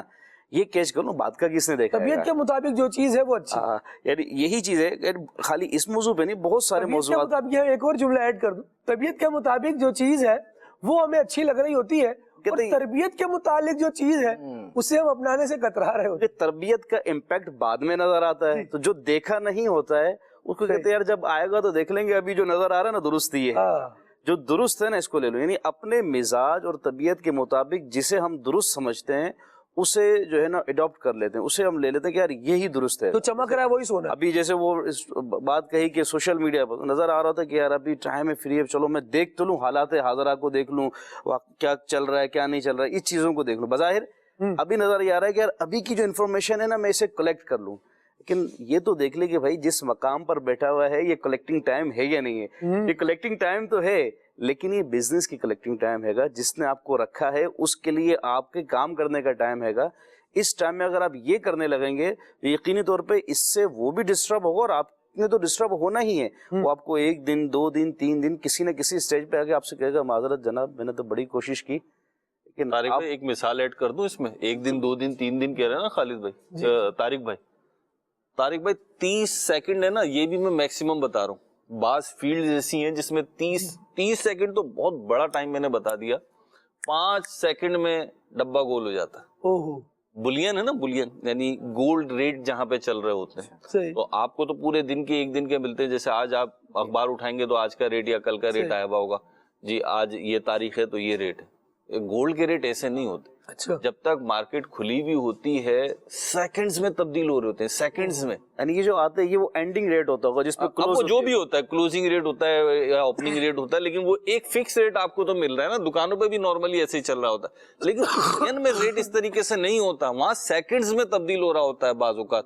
تو اب میں خرید رہا ہوں مثال کے طور پہ, اور ریٹ آیا, ایک میں مثال دے دیتا ہوں جناب, 2 لاکھ روپے کا 10 گرام, اور اگلے ہی لمحے آ گیا 2,100,000 روپے کا 10 گرام. تو آپ تو کہیں گے 100 روپے کا ہی تو فرق پڑا ہے, لیکن ذرا 10 تولے پہ کتنے کا فرق پڑا, 100 تولے پہ کتنے کا فرق پڑا, اور 1000 تولے پہ کتنے کا فرق پڑا. تو یہ کتنے سیکنڈ میں پڑا. تو آپ جو بات کہہ رہے تھے اسی کو میں کہہ رہا ہوں کہ بعض تو جابز ایسی ہوتی ہیں. اچھا یہ تو وہ بات کرنے لگا تھا کہ بندہ کسی کے پاس جاب کرتا ہو, جب اپنا ہی کام ہوتا ہے اپنے کام کو وہ تباہ کر رہا ہے, پھر بس اوقات اپنے کام کے اندر پورے فیملی کے افراد ہوتے ہیں, کہیں والد صاحب ہیں, کہیں بڑے بھائی ہیں, یا کہیں دیگر عزیز ہیں, تو وہ بھی اس طرح کے فرد سے تنگ ہوتے ہیں. ہے ان کا اپنا ہی, وہ بھی سمجھا کے تھک چکے ہوتے ہیں کہ جو تم کر رہے ہو ابھی بھی غلط کر رہے ہو, اور بات کے لیے بھی غلط کر رہے ہو. بھائی اس عمل سے دور ہو جاؤ, یہ تمہیں بھی لے ڈوبے گا, ہمیں تو ڈبو رہے ہو, تم ساتھ بھی. جو اچھا کاروباری آدمی ہوتا ہے نا, اور اس کے ساتھ کام کرنے والا اس کا بیٹا اگلے ہی کاؤنٹر پہ کھڑا ہوا ہے, وہ سستی کرے گا نا, تو یہ بندہ جو اپنے کاروبار سے مخلص ہے وہ اپنی اولاد سے بھی مخلص, لیکن اس کی بھی رعایت نہیں کرے گا. فوراً اس کی تفہیم کرے گا, فوراً اسے سمجھائے گا کیا کر رہے ہو, کس لیے آئے ہو یہاں پر. بھائی اس سے بہتر ہے تم گھر چلے جاؤ, تم تو نواب زادے ہو, تمہیں گھر بیٹھ کے مل جائے گا, یہاں کوئی کام کا بندہ رکھ لیتے. یعنی فوراً اسے سمجھایا جائے گا کہ آپ کی غلطی جو ہے وہ ہمارے ادارے کے لیے, ہماری شاپ کے لیے, ہمارے کاروبار کے لیے نقصان کا باعث بن رہی ہے. تو بہرحال کنکلوڈ کرتے ہیں اس ساری بات کو, اور غور کر لیں کہ جو افراد کام لینے والے ہیں وہ بھی ضرورت سے زیادہ بوجھ نہ ڈالیں, اور جو کام کرنے والے ہیں وہ بھی جتنا کام ان کی ذمہ داری لگائی گئی ہے اور جس پر آپ نے ایگریمنٹ کیا ہے کہ ہاں اتنا کام میں کروں گا, وہ آپ نے کام کر کے دینا ہے, اسی پر آپ کا ایگریمنٹ ہے. اور اگر اس میں بندہ سستی کا مظاہرہ کرتا ہے تو پھر غور کر لے کہ جن لمحات میں سستی کا شکار ہوا, جہاں جو اویلیبلٹی جس طرح کی مجھے دینی چاہیے تھی میں نے نہیں دی, تو اس وقت کی سیلری لینا میرے لیے درست ہوگا یا نہیں ہوگا. جی ہاں, یہ باقاعدہ ایک سبجیکٹ ہے, یہ ایک مضمون ہے کہ جس وقت میں مجھے کام کرنا تھا اور میں سستی کرتا پایا گیا, اس وقت کی سیلری میرے لیے لینا درست ہوگا یا نہیں ہوگا. عام امپلائی تو یہی سوچ رہا ہوتا ہے کہ نہیں, جب میں نے مشین پر ان کر دیا ہے اور جب میں آؤٹ کروں گا اس دوران جو کچھ ہے اس سب کے مجھے پیسے ملنے چاہیے. دیکھ لیں کہ ایگریمنٹ ہمارا کیا ہے, کس طرح کا ہے, کس نوعیت کا ہے, پھر اس کے احکام جو ہے وہ مختلف ہو سکتے ہیں. اللہ ہمیں عقل سلیم عطا فرمائے. کاز لیتے ناظرین کی. جی میرا نام محمد ابوبکر ہے, بنا خان سے عرض ہے کہ میری الفت مدینے سے یوں ہی نہیں, یہ والا کلام سنا دیں. ماشاءاللہ, اللہ آپ کو برکت دے. بہت پیارے کلام کی آپ نے فرمائش کی. محمد ابو بکر بھائی, اللہ جزائے خیر عطا فرمائے. مزید کال دے. سید محمد سلیم ضلع گجرانوالہ سے بول رہا ہوں, اور مجھے نعت سنا دیں. میں سو جاؤں یا مصطفیٰ کہتے کہتے. کھلے آنکھ صلی اللہ کہتے کہتے. ویسے آپ رات کی ڈیوٹی کر آئے ہوں گے, نہیں تو جاگنے کا ٹائم ہے. ٹھیک ہے جی، مزید کال دیجیے. کھلے آنکھ پروگرام میں میری فرمائش یہ ہے کہ خالد بھائی ہمیں حضرت عبداللہ شاہ غازی رحمۃ اللہ تعالی علیہ کی منقبت جو نور عالم بھائی نے پڑھی ہے ویڈیو ریکارڈنگ میں سنا دیں. جزاک اللہ خیرہ. ماشاء اللہ، اللہ کریم آپ کو برکت دے. یہ پرٹیکولر فرمائش آئی ہے. جی ہاں ماشاء اللہ. آئیے شامل کر لیتے ہیں منقبت. یا غازی یا غازی یا غازی یا غازی یا غازی کیجے کرم خدا را کیجے کرم خدا را عبداللہ شاہ غازی غازی مانگتا ہوں میں تمہارا عبداللہ شاہ غازی مانگتا ہوں میں تمہارا عبداللہ شاہ غازی مانگتا ہوں میں تمہارا عبداللہ شاہ غازی مانگتا ہوں میں تمہارا عبداللہ شاہ غازی. اے والی کراچی اس شہر پر کرم ہو، اے والی کراچی اس شہر پر کرم ہو، اے والی کراچی اس شہر پر کرم ہو، اے والی کراچی اس شہر پر کرم ہو. یہ شہر ہے تمہارا عبداللہ شاہ غازی، یہ شہر ہے تمہارا عبداللہ شاہ غازی. مانگتا ہوں میں تمہارا عبداللہ شاہ غازی مانگتا ہوں میں تمہارا عبداللہ شاہ غازی. کیجے کرم خدا را کیجے کرم خدا را عبداللہ شاہ غازی مانگتا ہوں میں تمہارا عبداللہ شاہ غازی مانگتا ہوں میں تمہارا عبداللہ شاہ غازی. ہم ہیں گدا تمہارے قسمت پہ جھومتے ہیں، ہم ہیں گدا تمہارے قسمت پہ جھومتے ہیں، ہم ہیں گدا تمہارے قسمت پہ جھومتے ہیں، ہم ہیں گدا تمہارے قسمت پہ جھومتے ہیں. یہ ہے شرف ہمارا عبداللہ شاہ غازی، یہ ہے شرف ہمارا عبداللہ شاہ غازی. مانگتا ہوں میں تمہارا عبداللہ شاہ غازی مانگتا ہوں میں تمہارا عبداللہ شاہ غازی. کیجے کرم خدا را کیجے کرم خدا را عبداللہ شاہ غازی مانگتا ہوں میں تمہارا عبداللہ شاہ غازی مانگتا ہوں میں تمہارا عبداللہ شاہ غازی. قدموں سے آپ کے جو چشمہ ابل رہا ہے، قدموں سے آپ کے جو چشمہ ابل رہا ہے، قدموں سے آپ کے جو چشمہ ابل رہا ہے، قدموں سے آپ کے جو چشمہ ابل رہا ہے. کتنا پیارا پیارا عبداللہ شاہ غازی، ہے کتنا پیارا پیارا عبداللہ شاہ غازی. مانگتا ہوں میں تمہارا عبداللہ شاہ غازی مانگتا ہوں میں تمہارا عبداللہ شاہ غازی. کیجے کرم خدا را کیجے کرم خدا را عبداللہ شاہ غازی مانگتا ہوں میں تمہارا عبداللہ شاہ غازی مانگتا ہوں میں تمہارا عبداللہ شاہ غازی. در پہ تمہارے آ کے من کی مراد پائے، در پہ تمہارے آ کے من کی مراد پائے، در پہ تمہارے آ کے من کی مراد پائے، در پہ تمہارے آ کے من کی مراد پائے. جس نے تمہیں پکارا عبداللہ شاہ غازی، جس نے تمہیں پکارا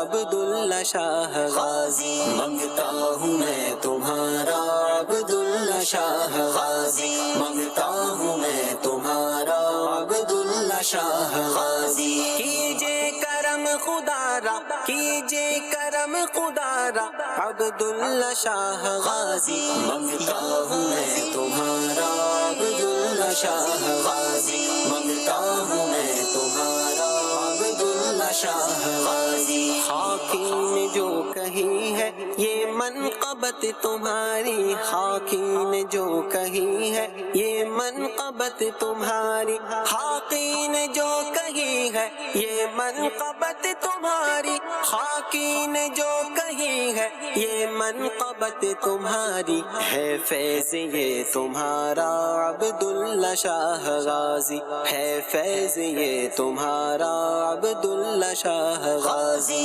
منگتا ہوں میں تمہارا عبداللہ شاہ غازی، منگتا ہوں میں تمہارا عبداللہ شاہ غازی، کیجے کرم خدا را، کیجے کرم خدا را عبداللہ شاہ غازی، منگتا ہوں میں تمہارا عبداللہ شاہ غازی، منگتا ہوں میں تمہارا عبداللہ شاہ غازی۔ رب العالمین جل وعلا ہمیں عبداللہ شاہ غازی رحمۃ اللہ تعالی علیہ سمیت اپنے دیگر اولیاء نبی کریم صلی اللہ علیہ وسلم کے صحابہ اور اہل بیت کا فیضان نصیب فرمائے۔ مدنی چینل کے ناظرین، اللہ والوں سے محبت کرنا یہ یقیناً اللہ والوں ہی کا طریقہ ہے۔ جو اللہ کے پیارے ہوتے ہیں، اللہ کے دوستوں سے وہ محبت کرنے والے ہوتے ہیں، اور الحمدللہ عز و جل یہی وجہ ہے کہ اہل سنت اس بات کو سمجھتے ہیں، اس بات کو جانتے ہیں، اور اللہ کے نیک بندوں سے جن کا شہرہ رہا کہ انہوں نے اپنی زندگی اللہ اور اس کے رسول کی فرما برداری میں گزاری، ان سے گاہے بگاہے اظہار عقیدت اور اظہار محبت کا بھی سلسلہ جاری رہتا ہے، جس کی ایک صورت ان نفوس قدسیہ کے مناقب پڑھنا بھی ہے، جس طرح عبداللہ شاہ غازی رحمۃ اللہ تعالی علیہ کی منقبت سلسلے میں شامل کی گئی۔ آئیے آپ کی کچھ کالز ہیں انہیں بھی شامل کرتے ہیں، پھر میسیجز بھی آئے ہوئے ہیں فرمائشوں پر مشتمل، انشاءاللہ انہیں بھی سلسلے کا حصہ بنائیں گے۔ ابھی کالز لیتے ہیں جی۔ ماشاءاللہ پروگرام کھلے آنکھ صلی اللہ کہتے ہیں کہ بھائی بہت ہی پیارا سلسلہ، مجھے یہ کلام سنا دیں۔ سفر ہمارا بھی سرکار ہو مدینے کا۔ ماشاءاللہ، اللہ کریم برکت دے آپ کو، جزائے خیر عطا فرمائے۔ مزید کال دیجئے۔ آج یہ مجھے نہ سنائے، یا رب مصطفیٰ تو مجھے حج پہ بلا تاکہ میں دیکھ لوں آنکھ سے کعبہ تیرا۔ کیا بات ہے جناب، اللہ کریم آپ کو برکت دے اور بار بار پیارا کعبہ دکھائے، بار بار میٹھا مدینہ دکھائے۔ مزید کال دیجئے۔ ہندی زبان کے اندر ہمیں کوئی نعت سنا دے۔ کیا ارادہ ہے بھائی؟ اویس بھائی سندھی زبان میں ہے کلام تیار؟ ماشاءاللہ یہ ارادے کر لیں، سندھی، پنجابی، سرائکی، پشتو، کچھ نہ کچھ اشعار یاد ہونے چاہیے تاکہ کبھی ایسی فرمائش آئے تو فوراً ہم رپلائی کر سکیں۔ ماشاءاللہ ویسے بات تو اچھی ہے، اور مجھے بھی غور کرنے کا موقع مل رہا ہے کہ مختلف زبانوں میں کوئی نہ کوئی ایک جملہ جو ہے وہ سیکھ لینا چاہیے تاکہ بولے تو محبت مزید بڑھے۔ ماشاءاللہ کال دیجیے گا مزید۔ گزارش ہے کہ مجھے یہ کلام صرف سنا دیں، راتیں بھی مدینے کی، باتیں بھی مدینے کی۔ ماشاءاللہ اچھا جی، میسیجز کی طرف آتے ہیں، اور پہلا میسیج آیا ہوا ہے سلمان بھائی پروگرام میں کب آ رہے ہیں؟ انشاءاللہ جلد ہی آئیں گے، اسی ویک میں آپ زیارت کر سکیں گے سلمان بھائی کی، اور انشاءاللہ ہم ان کے ساتھ پروگرام میں حاضر رہیں گے۔ اچھا جی خالد بھائی آپ مجھے یہ کلام سنا دیں۔ آہ شاہ بحر و بر میں مدینہ چھوڑ آیا، جزاک اللہ خیرہ، اللہ کریم آپ کو بھی برکت دے۔ اویس بھائی کی لیے ہم فرمائشیں پڑھ رہے ہیں، جو کلام یہ چاہیں گے وہ شامل ہو جائیں گے۔ اچھا جی مجھے یہ کلام سنا دیں۔ ظاہر طیبہ روزے پہ جا کر تو سلام میرا رو رو کے کہنا۔ ٹھیک ہے جی، منشن آباد سے ہیں، اور اچھا جی خالد بھائی کراچی میں موسم کیسا ہے؟ منشن آباد میں تو بارش ہو رہی ہے۔ کیا بات ہے بھائی، بارش والوں کو بارش مبارک ہو، اللہ کریم آپ کے لیے رحمت والی بنائے، برکت والی بنائے۔ کراچی کا موسم بھی گریجولی الحمدللہ بہتر سے بہترین ہوتا چلا جا رہا ہے، اور آج اچھا موسم ہے۔ اچھا جی میں پسرور سے ہوں۔ اچھا جی منقبت حضرت عمر سننی ہے، سبحان اللہ، اللہ کریم برکت دے آپ کو۔ اچھا جی کلام سنا دیں۔ ہو کرم سرکار اب تو ہو گئے غم بے شمار۔ سرگودا سے یہ میسج ہے۔ وہی رب ہے جس نے تجھ کو ہمتن کرم بنایا۔ حویلی لکھا سے یہ میسج ہے۔ شہر خانپور سے میسج ہے کہ میرا گدا میرا منگتا میرا غلام آئے، یہ کلام سننا ہے۔ اچھا جی چیچا وطنی سے میسج ہے، اور سلسلے کا ٹاپک بہت ہی پیارا ہے، بہت ہی شکریہ آپ کا اپریسیشن کے لیے، اور کہا گیا ہے کہ خالد بھائی ہمیں کلام سنوا دیں، ان کا منگتا ہوں جو منگتا نہیں ہونے دیتے۔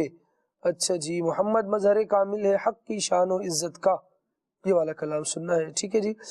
گجرا والا سے میسج ہے، اور نعت خان اسلامی بھائی سے عرض ہے کہ کلام سنا دیں کونین دے والدہ، ٹھیک ہے جی۔ بہاولپور سے میسج ہے، کلام سننا ہے، افسوس بہت دور ہوں گلزار نبی سے، کاش آئے بلاوا مجھے دربار نبی سے۔ اچھا جی، حمزہ والا سے میسج ہے، خالد بھائی دعائے مدینہ سے نواز دیں، اللہ کریم آپ کو بار بار پیارے آقا کے میٹھے مدینے کی با ادب ذوق والی حاضری عطا فرمائے اور ہمارے حق میں بھی ان دعاؤں کو قبول فرمائے۔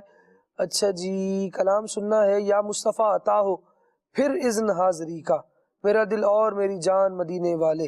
اور مظفر گڑھ سے میسج ہے، دل کو جو عقل دے خدا تیری گلی سے جائیں کیوں، یہ کلام سنا دیں۔ اور بھی کچھ فرمائشیں ہیں، اللہ کریم سب کو، میسیجز کرنے والوں کو، میسیجز ہم تک پہنچانے والوں کو، کالز کرنے والوں کو، مدنی چینل دیکھنے والوں کو، سوشل میڈیا پر جو اسلامی بہنیں دیکھ رہے ہیں، اللہ کریم، اور کمنٹ بھی کر رہے ہیں، اللہ کریم سب کو جزائے خیر عطا فرمائے، آپ سب کی حاجات پر اپنی رحمت کی نظر فرمائے، مالک کریم بیماروں کو صحت عطا فرمائے، پریشان حالوں کی پریشانیاں دور فرمائے، اور جو حاجات ہیں اللہ کریم کی بارگاہ میں ہم پیش کرتے رہیں، اللہ کریم ہم پر اپنی رحمت کے ساتھ توجہ فرمائے، اور اپنی رحمت کے ہمیں حصار میں لے لے، مالک کریم ہمیں اپنی رحمت سے اپنا فرما بردار بندہ بنائے۔ ویس بھائی کی طرف چلتے ہیں اور کچھ کلام شامل کرتے ہیں۔ صلو علی الحبیب صلی اللہ علی محمد صلی اللہ علیہ وآلہ وسلم۔ یا مصطفیٰ عطا ہو اب اذن حاضری کا، یا مصطفیٰ عطا ہو اب اذن حاضری کا، کر لوں نظارہ کر میں آپ کی گلی کا، کر لوں نظارہ کر میں آپ کی گلی کا، یا مصطفیٰ عطا ہو ایک بار تو دکھا دو رمضان میں مدینہ، بے شک بنا لو آقا مہمان دو گھڑی کا، بے شک بنا لو آقا مہمان دو گھڑی کا، یا مصطفیٰ عطا ہو روتا ہوا پھرا داغ جگر دکھاؤں افسانہ سناؤں میں اپنی بے کسی کا، افسانہ سناؤں میں اپنی بے کسی کا، یا مصطفیٰ عطا ہو دنیا کے تاجداروں،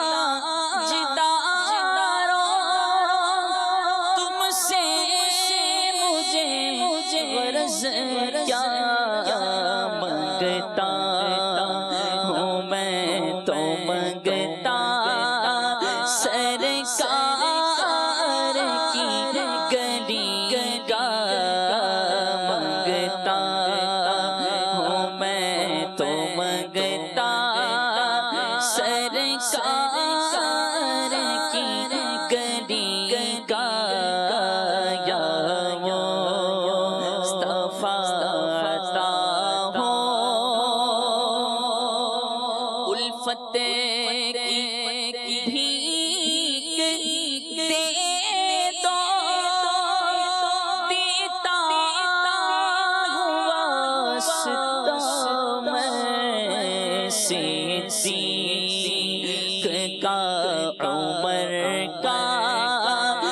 عثمان کا، علی کا،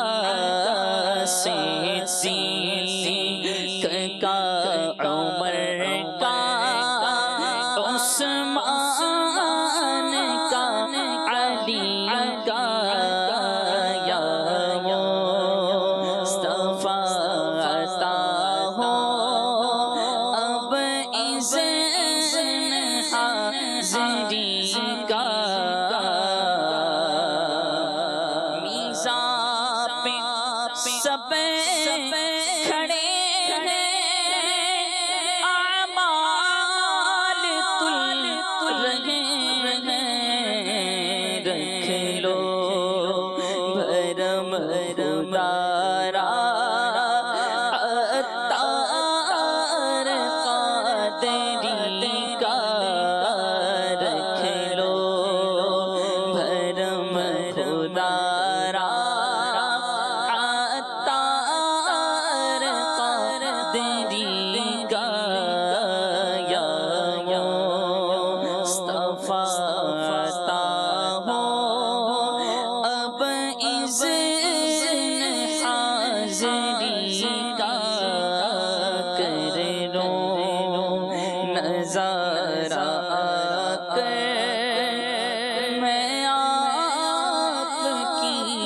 گلی کا،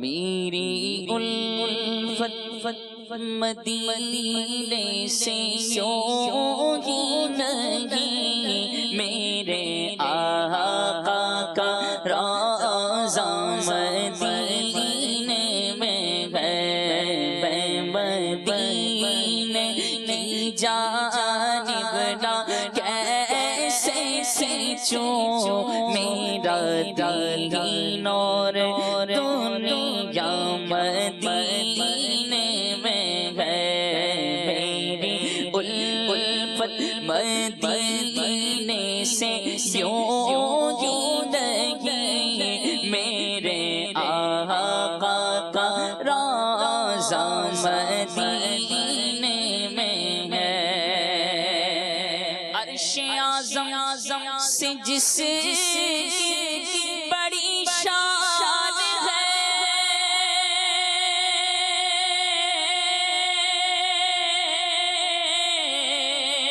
روضہ مصطفیٰ جس کی پہچان ہے، روضہ مصطفیٰ جس کی پہچان ہے، جس کا ہم پلہ کوئی محلہ نہیں، ایک ایسا محلہ مدینے میں ہے، میری الفت مدینے سے یوں ہی نہیں، میرے آقا کا روضہ مدینے میں ہے، مدینہ مدینہ ہمارا مدینہ، ہمیں جانو دل سے ہے پیارا مدینہ، یہاں پیارا کعبہ وہاں سبز گنبد، وہ مکہ بھی میٹھا تو پیارا مدینہ، مدینہ اس لیے عطار جانو دل سے ہے پیارا، کہ رہتے ہیں میرے آقا میرے دل بر مدینے میں، مدینے کی جانب نہ کیسے کھینچوں، میرا دین اور دنیا مدینے میں ہے، پھر مجھے موت کا کوئی خطرہ نہ ہو، موت کیا زندگی کی بھی پرواہ نہ ہو، موت کیا زندگی کی بھی پرواہ نہ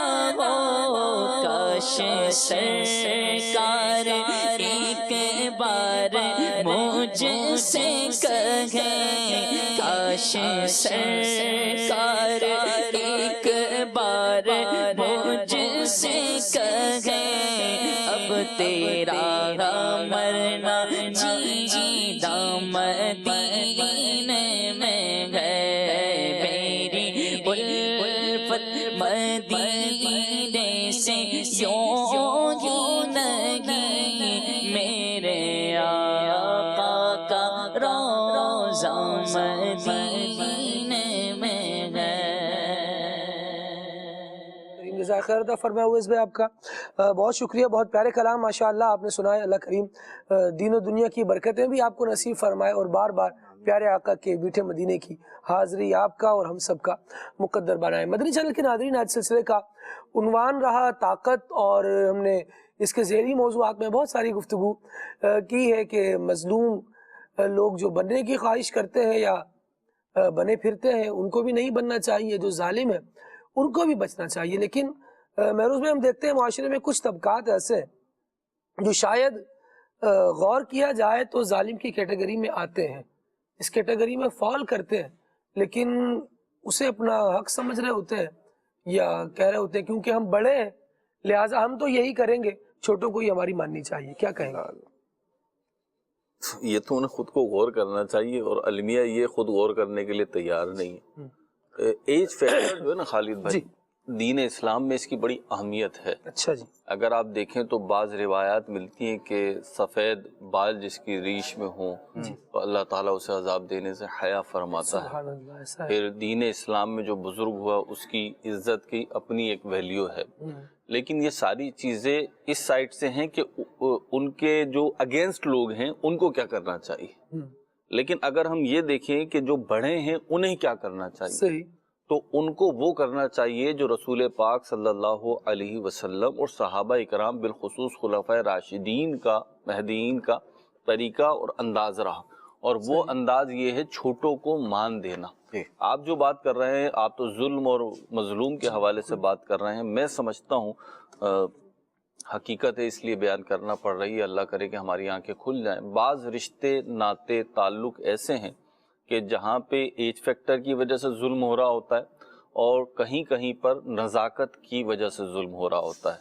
ایج فیکٹر کی وجہ سے اگر میں بولوں تو غور کر لیں، اگرچہ ہے بات بہت مشکل، ہو سکتا ہے بعض والدین ظلم کرتے ہوں، ممکن ہے، میں اس کی کوئی مثال پیش نہیں کر سکتا، لیکن بالخصوص ساس سسر کے حوالے سے میں کہوں گا کہ وہ غور کریں۔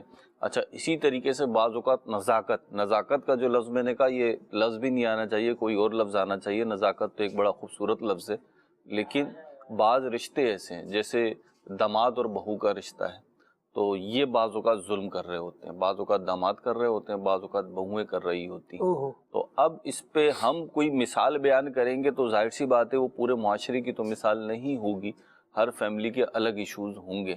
اس میں سادہ سی بات یہ کہ غور کرنا چاہیے، اور ایک مسلمان ہونے کی حیثیت میں ہمیں بڑی سمپل سی اگر یہ بات اپنے ذہن میں رکھ لیں کہ قرآن کریم نے کہا نا کہ بے شک تم سے قیامت کے دن ہر نعمت کے بارے میں پرسش ہوگی، تو اختیار، طاقت، قدرت یہ بھی نعمت ہے، اور ہمیں اس کا جواب دینا ہوگا۔ اور یاد رکھیے کہ جتنی زیادہ نعمت ہو، جتنا زیادہ طاقت ہو، جتنے زیادہ اختیار ہو، جتنی زیادہ قدرت ہو، بندے کو اتنا خوف کا شکار ہونا چاہیے۔ ہاں، ہماری یہ طاقت، ہمارا یہ اختیار، ہماری یہ قدرت اللہ، اس کے رسول اور اس کے دین کی سربلندی، ان کے احکام کے نفاذ کے لیے استعمال ہونا چاہیے۔ حضرت سیدنا علی المرتضی کرم اللہ تعالی وجہ الکریم کے حوالے سے ایک واقعہ منقول ہے، جس میں یہ ہے کہ آپ جو ہے وہ ایک کافر کے سینے پہ سوار ہو گئے تھے اور اس کا خاتمہ ہوا چاہتا تھا، لیکن اس نے ایک گندی حرکت کری، اور چاند پہ تھوکنے سے چاند پہ تو نہیں پڑتا، اپنے منہ پہ پڑتا ہے، لیکن اس نے گندی حرکت کی، اور اس کے نتیجے میں کیا ہوا، سیدنا علی المرتضی رضی اللہ تعالیٰ کھڑے ہو گئے اور اسے چھوڑ دیا۔ اور وجہ کیا بیان کی کہ اب حضرت علی رضی اللہ تعالیٰ کے بارے میں کیا کہیں، یہ تو کمال عاجزی تھی ان کی، لیکن ہماری تعلیم ہے اس میں۔ آپ نے فرمایا کہ پہلے تو میرا جذبہ خالص تھا، اللہ کے لیے تھا، لیکن اب مجھے خوف ہے کہ کہیں اس میں میرے نفس کی چاہت بھی شامل نہ ہو جائے، وہ تو دھلے دھلائے لوگ تھے, ستھرے لوگ تھے. رسول کریم صلی اللہ علیہ وسلم کی صحبت بلکہ نگاہوں کے فیض یافتہ تھے. تو وہاں پہ گندا پن کیسا, وہاں پہ نفس کی سرکشی کیسی؟ ہم تو یہی گمان کرتے ہیں, بلکہ یقین رکھتے ہیں کہ ان جیسے ان کا تو کوئی فیضان ہمیں مل جائے تو ہم ستھرے ہو جائیں. تو لیکن آپ دیکھیے کہ طاقت کو انہوں نے نفس کی شرارت میں شامل ہونے ہی نہیں دیا. تو ہم بھی اپنا ایٹیٹیوڈ, اپنا طریقہ کار یہی رکھیں, چھوٹے ہوں یا بڑے ہوں, رشتے ناتے چاہے جیسے ہوں, گھر ہو, آفس ہو, تنہائی ہو, ظلم نہ کریں. کسی کی عزت اچھالنا یہ بھی تو ظلم ہے نا, یہ بھی تو طاقت کا بے دریغ استعمال ہے. کسی کو رسوا کرنا, کسی کو بے عزت کرنا, کسی کو 4 باتیں اضافی سنا دینا, یہ بھی تو سارے جو ہے نا ظلم ہی کے پہلو ہیں. طاقت کا کسی نہ کسی قسم کی طاقت کا بے دریغ استعمال ہے نا. اور پھر وہ جو آپ نے بات پیچھے کہی تھی وہ بھی اس میں شامل کر لیں. بعض اوقات چھوٹے بھی تو یہ کر جاتے ہیں نا, میں نے سنا دی, آ کے بتا رہے تھے نا میں نے تو سنا دی. تو یہ تو بڑے کو پھر پوائنٹس دینے چاہیے کہ اس نے آپ کی سن لی. آپ کو کریڈٹ تھوڑی جانتا ہے, آپ تو بدتمیزی کر کر آئے, سنا کر. کسی بھی موقع پر اگر بڑا سن رہا ہے اور چھوٹا یہ ایٹیٹیوڈ دکھا رہا ہے کہ میں تو سنا کے رکھ دوں گا, میں تو کھنگال کے رکھ دوں گا, مطلب یہ ہے کہ بڑا پھر مارجن دے رہا ہے. اگر اس نے رسی کھینچ لی تو پھر سنانے کی جگہ کہاں ہے؟ اور پھر اس سے بھی بڑھ کر اس سے بڑا جو سب سے بڑا ہے اللہ رب العزت, اس نے رسی کھینچی تو معاملہ بڑا برا ہوگا. یہ بالخصوص میں کہوں گا کہ یہ جنریشن جو چل رہی ہے نا خالد بھائی, اس کو بڑا زوم ہے اپنی معلومات پہ, اپنی انفارمیشن پر, اپنی ٹیکنالوجیز پر بڑا بھرم ہے. لیکن یہ یاد رکھیے گا 10-20 سال کی کہانی ہے. جی ہاں, سارا مقافات عمل سامنے آنے والا ہے. 10-20 سال, اور یہ کہنے کو بہت بڑا عرصہ ہے اپنا قربان بھائی, یہ پتہ بھی نہیں چلتے. ہم نے جس دن درس نظامی میں داخلہ لیا تھا نا میں نے ایک کیلنڈر بنایا تھا 8 سال کا, یعنی 8 سال کے 365 دن کا, اور میں روزانہ ایک دن پہ کراس لگاتا تھا کرتے درس نظامی کی تکمیل میں اتنے دن رہ گئے. تو چند مہینے چلا, لیکن آج درس نظامی کیے ہوئے بھی 14-15 سال ہو گئے. تو وقت جو ہے نا پتہ نہیں چلتا, یہ 10-15 سال پتہ نہیں چلیں گے. اور پھر مقافات عمل آ رہا ہوگا, چاہے آپ گھر میں ہوں, چاہے ادارے میں ہوں, چاہے قوم کے لیڈر ہوں, سارا مقافات عمل آ رہا ہوگا. اور سب سے بڑی بات ایک مسلمان کے لیے مالک یوم الدین, اس مالک سے ڈرو جو قیامت کے دن اپنے دکھائے گا اور عدل فرمائے گا. اور اگر اس نے عدل کیا تو ان ظالموں کی ہلاکت پکی ہے. اللہ رب العالمین نے اپنی شان کے بارے میں ہی ارشاد فرمایا, ان اللہ لا یظلم مثقال ذرہ, اللہ تبارک و تعالی ایک ذرے بھر بھی کسی پر ظلم نہیں فرمائے گا. اگر کسی کو سزا ہونی ہے تو اس کے عمل ہی ایسے تھے کہ وہ سزا ڈیزرو کرتا تھا. خود غور کر لے خالد بھائی, خود غور کر لے ہر کوئی. دیکھیں چیز ہے ضمیر جس کو کہتے ہیں نا, ہمارے یہاں اردو میں کہتے ہیں ضمیر, یہ دھوکہ نہیں دیتا قربان بھائی. مثال کے طور پہ آپ نے بھی پڑھا ہے, طارق بھائی نے بھی پڑھا, ہم سب نے پڑھا ہے. ہم جب درجے میں ہوتے تھے, ریزلٹ اناؤنس ہونے والا ہوتا تھا, تو ہماری ایکسپیکٹیشن کیا ہوتی تھی؟ پہلی پوزیشن کون لے گا, دوسری کون لے گا, تیسری کون لے گا, اور ہم کس پوزیشن پہ ہوں گے. آپ مجھے بتائے وہ ایکسپیکٹیشن غلط ہوتی تھی؟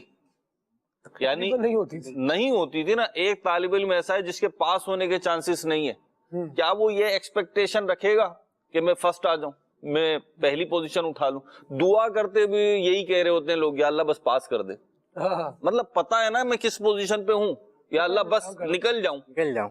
تو اپنا سب کو پتا ہوتا ہے. یہ جو آپ نے بات کی نا, ذرہ برابر ظلم نہیں کرے گا, اللہ رب العزت نے یہ بات کلیئر کر دی ہے. یعنی تم ویسے تو تمہارے سامنے ہی ہے, ہر کسی کو پتا ہوتا ہے کہ میرے ساتھ جو یہ ہو رہا ہے تو کیوں ہو رہا ہے. کتنے لوگ بول رہے ہوتے ہیں یار اصل میں معاملہ یوں ہو گیا, تھی تو میری غلطی تھی, کہہ رہے ہوتے ہیں لوگ. یہ میں نے کاروباری لوگوں کو دیکھا, کاروبار میں بہت بڑے بڑے لاس ہو جاتے ہیں بعض اوقات, تو وہ کہہ رہے ہوتے ہیں کہ یار یہ غلطی ہو گئی. اب وہ باتیں بہت ساری ہو جائیں گی ایک ساتھ, تو وہ ہر غلطی کے بعد کیا کرتے تھے, یار یہ نا علی بھائی مجھے پتا تھا یہ یوں ہونا. ایک دفعہ میں نے ان سے کہا, مطلب جب آپ کو سبھی پتا ہوتا ہے کہ یوں ہونا ہے, یہ یوں ہونا ہے, یہ اس کا نتیجہ آنا ہے, تو وہ غلطیاں کرتے کیوں؟ تو آپ غلطیوں سے بچیں تاکہ نتیجہ بھی غلط نہ آئے. اللہ کریم ہم سب پر رحمت فرمائے. مدنی چینل کے ناظرین, ایک بات اسی موضوع سے بہت زیادہ قریب ہے, اور وہ یہ ہے کہ اللہ کریم جل وعلا مظلوم کی مدد فرماتا ہے. ظالم بہرحال جتنا طاقتور ہو جائے اور جتنا زور آور ہو, وہ جس پر ظلم کر رہا ہے نا وہ مظلوم ہے, اور اللہ کریم نے مظلوم کی مدد فرمانی ہی ہے. کیا کہیں گے طارق بھائی؟ بالکل اس پر حدیث پاک ترمذی شریف کے نبی کریم صلی اللہ علیہ وسلم نے ارشاد فرمایا مظلوم کی مدد کیسے کی جاتی ہے اسے بیان فرمایا گیا. اور یہاں پر لمحہ فکریہ ہے ظالمین کے لیے جو ظلم کرنے والے ہیں، اور مظلوم کے لیے ڈھارس ہے کہ تم جو ہے پر امید رہو کہ تمہارا ساتھ کون ہے گا. حدیث پاک ہے نبی کریم صلی اللہ علیہ وسلم نے ارشاد فرمایا کہ اللہ پاک مظلوم سے فرماتا ہے کہ مجھے اپنی عزت کی قسم بے شک میں ضرور تیری مدد کروں گا اگرچہ کچھ دیر کے بعد. ارے تمہارے پر ظلم ہو رہا ہے تو صبر کا دامن اپنے ہاتھ میں تھامے رہو اور تمہاری مدد کی جانی ہے. اور ایک وقت وہ آئے گا کہ یہ جو مظلوم ہے اللہ پاک کی جب اسے مدد پہنچے گی تو ظالم پھر کہیں کا نہ رہے گا. آخرت کی تباہی تو اپنی جگہ ہی ہے، بس اوقات ان ظالمین کو ظلم کرنے والوں کو دنیا ہی میں نتیجہ بھگتنا پڑ جاتا ہے. اسی پر ایک واقعہ ہے، ایک شخص جو ہے وہ اپنے کچھ ساتھیوں کے ساتھ اس کا کسی جگہ سے گزر ہوتا ہے. امام زاہبی رحمۃ اللہ تعالی علیہ نے اس کو نقل کیا کہ ایک شخص کا جو ہے وہ بازو کٹا ہوا تھا. پھر اس نے اپنا واقعہ بیان کیا، کسی نے اس کو دیکھا کہ اس کا بازو جو ہے وہ کٹا ہوا ہے، اور یہ کٹے ہوئے بازو والا شخص جو ہے نا یہ آواز دیتا ہوا، یہ صدا لگاتا ہوا جا رہا تھا اور یہ کہہ رہا تھا کہ جس نے مجھے دیکھا وہ ہرگز کسی پر ظلم نہ کرے. جو مجھے دیکھ رہا ہے، میرا بازو کٹا ہوا ہے، جو مجھے دیکھ رہا ہے ظالم عبرت کا نشان بن گیا ہے اور باقاعدہ صدا دے رہا ہے کہ مجھے جو دیکھ لے وہ پھر ظلم نہ کرے. اب اس نے پھر وجہ بیان کی کیوں. کہا کہ ایک موقع پر میں اپنے ساتھیوں کے ساتھ تھا، ہم گزر رہے تھے تو ہم نے مچھیرے سے جو مچھلیاں پکڑنے والا تھا اس سے مچھلی چھینی، اور جب اس سے مچھلی چھینی جانے لگا گھر تو اس مچھلی نے میرے انگلی پر کاٹ لیا اور وہ حصہ زخمی ہو گیا. گھر پہنچا تو اسے بارہ جو بھی دارو کرنا تھا وہ کیا. صبح جب طبیب کے پاس گیا تو اس نے کہا کہ یہ زخم تمہارا اس حد تک پہنچ چکا ہے کہ یہ تمہارا جو انگوٹھا ہے اسے کاٹنا پڑے گا، اگر نہیں کاٹو گے تو یہ زخم مزید ہاتھ میں پھیل جائے گا. ٹھیک ہے جناب، کاٹ دیا. بظاہر اس وقت وہ تکلیف ختم ہو گئی. کہتا کہ پھر کچھ عرصے بعد دوبارہ میرے ہاتھ پر ایک چوٹ لگی اور وہ جو زخم میرا ہوا تھا تو گویا کہ وہ دوبارہ زخم آ گیا اور وہی تکلیف جو ہے نا مجھے ہاتھ میں ہونے لگی.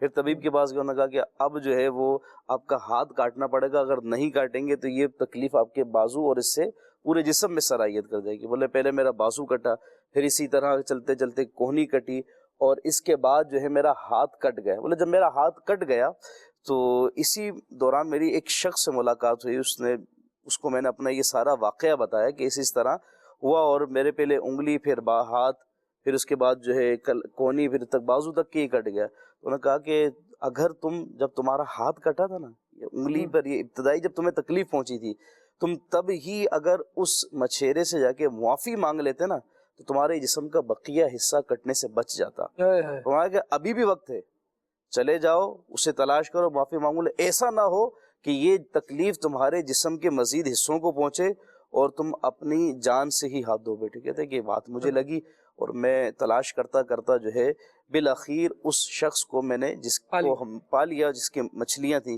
اور اس سے کہا کہ مجھے معاف کر دو. اس نے کہا کہ تم کون، کیا معاملہ ہے؟ اس نے نہیں پہچانا، نہیں سمجھ میں آیا. کہا کہ اس طرح واقعہ ہوا تھا اور ہم نے آپ کو تکلیف پہنچائی تھی، میں اپنے اب اس ظلم کی تم سے معافی مانگنے کے لیے آیا ہوں کہ تم میرے اس عذر کو میرے اس عذر کو قبول کر لو اور جو تم پر ظلم ہوا تھا اسے معاف کر دو. کہتا کہ اس نے پھر معافی سے نوازا. اور یہ میں اس سبب سے ہی کہہ رہا ہوں کہ جس نے ظلم کرنا ہے تو کوئی بھی ظلم نہ کرے، مجھ سے دیکھ کر عبرت پکڑ لے کہ میں نے ایک ظلم کیا اور اس کی تکلیف مجھے یہاں تک پہنچی ہے، تو اگر ظلم کرو گے تو اس کا بدلہ تمہیں دنیا ہی میں نظر آ جائے گا. بہت ساری باتیں مدنی چینل کے ناظرین اس حکایت میں سیکھنے کے لیے ہیں، جس میں سے ایک یہ بھی ہے کہ بندہ ظلم کرتا ہے تو بسا اوقات سمجھ رہا ہوتا ہے کہ اس کا بدلہ کیا ہوگا، پھر وہ کسی ایسی بیماری میں مبتلا ہوتا ہے کہ حل نہیں مل رہا ہوتا اور اس کا علاج بندہ کوشش کر کے بھی نہیں پا رہا ہوتا. گویا یوں ہو رہا ہوتا ہے مرض بڑھتا گیا جوں جوں دوا کی. جیسے جیسے یہ دوا کرتا ہے تو اب اس کو کہا جا رہا ہے بھائی یہ بھی کاٹ دو، یہاں سے بھی کٹے گا، پھر یہاں سے بھی کٹے گا، بازو میں، پھر پورے ہاتھ میں بچا کیا. لیکن پیچھے دیکھا جائے تو ایک ظلم تھا جو بندے کو یہاں تک لے آیا. اللہ کریم ہمیں ظلم کرنے سے بچائے. اور بہت سی جگہوں پر دیکھا جاتا ہے، کل پرسوں کی کوئی خبر تھی کہ ایک ایک باپ نے اپنی اولاد سے چھری لے کر اسے ہی قتل کر دیا. اللہ. خبر کے پیچھے کیا بات تھی؟ جو وہ اولاد تھی، باپ نے بعد میں یہ بتایا کہ میں نے اسے قتل کیوں کیا. کہا یہ بار بار چھری لے کر مجھ پر دوڑتا تھا کہ میں تجھے قتل کر دوں گا. اب مجھے موقع ملا تو پھر مجھ نے غصے میں آ کر اسی سے چھری لے کر اسے ہی مار دیا. ذرا اس بات کو بندہ پوری اسٹوری کو سمجھنے کی تو کوشش کرے کہ وہ کیسی ناخلف اولاد تھی جو اپنے باپ پر بار بار چڑھ چڑھ کر آتی تھی، اور یہ کیسا بھیانک نتیجہ ہوا کہ باپ تو بچے کے ناز برداریاں کر رہا ہوتا ہے، لیکن یہ کیوں ہوا کہ باپ نے بچے کو ہی مار دیا؟ اس کے پیچھے مستقل کسی پر ظلم کیے جانا ہے. اولاد ہونے کی حیثیت میں اپنے والد پر مستقل ظلم کرتے رہنا، یا باپ ہونے پر کیونکہ ہم بڑے ہیں لہٰذا ہم جو چاہیں گے کریں گے، اور اپنے بچوں پر ظلم کرنا. انسان بعض چیزوں کو سوچ نہیں رہا ہوتا بلکہ اپنا حق سمجھ رہا ہوتا ہے کہ میں تو بڑا ہوں، میں تو یہ کر سکتا ہوں. دیکھ لیجئے، سمجھ لیجئے، شریعت اسلامیہ کو جانیے، ہمارا دین ہم پر کیا کیا ذمہ داریاں عائد کرتا ہے، اور پھر انہیں نبھانے کی ہم کوشش کرتے رہیں تاکہ معاشرے میں اس قسم کے جو عجیب و غریب کیسز سامنے آ رہے ہیں اور یہ جو عجیب و غریب روپ معاشرہ دھاڑتا جا رہا ہے، اس سے ہم بچنے میں کامیاب ہو جائیں. بھائی یہاں پہ یہ کہانی جو بھی ہے لیکن آپ نتیجہ دیکھیں، اور باپ کا جو بھی فیل ہے گندا، ظاہر سی بات ہے گندا ہی فیل ہے، شریعت اس کی اجازت نہیں دیتی، تو اس کو گلوریفائی کر رہا ہے. جی یعنی قتل کر دیا بچے کو، وجہ کوئی بھی بنی لیکن وہ گلوریفائی اور جسٹیفائی کر رہا ہے نا کہ کیونکہ یوں تھا تو یوں کیا. بھائی آپ کون ہوتے ہو ایسا کرنے والے؟ قتل ناحق ہے اور یہ تو ظلم کی. اور یہاں ایک حدیث مبارکہ میں قتل ناحق کے حوالے سے سنا کر اختتام کرتا ہوں سلسلے کا. نبی کریم صلی اللہ تعالیٰ علیہ وآلہ وسلم نے ارشاد فرمایا، حضرت ابو ہریرہ اور حضرت ابو سعید خدری رضی اللہ تعالیٰ عنہما اس کے راوی ہیں، سنن ترمذی میں بیان کیا گیا کہ اگر تمام آسمان و زمین والے ایک مسلمان کا خون کرنے میں شریک ہو جائے تو اللہ پاک ان سبوں کو منہ کے بل اوندھا کر کے جہنم میں ڈال دے گا. کیسی سخت وعید ہے. اللہ کریم جل وعلا ہمیں ظلم سے بچائے. ظلم نہ جانے کب تک، نہ جانے کب ہمیں اس اسٹیج پر لے آئے کہ ہم قاتل کے روپ میں آ جائیں اور پہچانے جائیں. اللہ کریم ہم سب کی حفاظت فرمائے، برائیوں سے، ظلم سے ہم سب کو نجات عطا فرمائے. آمین بجاہ النبی امین صلی اللہ علیہ وسلم. سبحانک اللہم و بحمدک، اشہد ان لا الہ الا انت، استغفرک و اتوب الیک. صلاۃ والسلام. مصطفیٰ جان رحمت پیلا ہو سلام، شمع بز میں ہدایت پیلا ہو سلام. جس سہانی گھڑی چمکا طیبہ کا چاند، اس دل افروز ساتھ پیلا ہو سلام. مصطفیٰ جان رحمت پیلا ہو سلام. مجھ سے خدمت کے قدسی کہیں ہر رضا، مصطفیٰ جان رحمت پیلا ہو سلام. شمع بز میں ہدایت پیلا ہو سلام. چلو سیکھیں قرآن و سنت کی باتیں، جو مہکائیں دن اور کرے نور راتیں. کھلے آنکھ صلی علی کہتے کہتے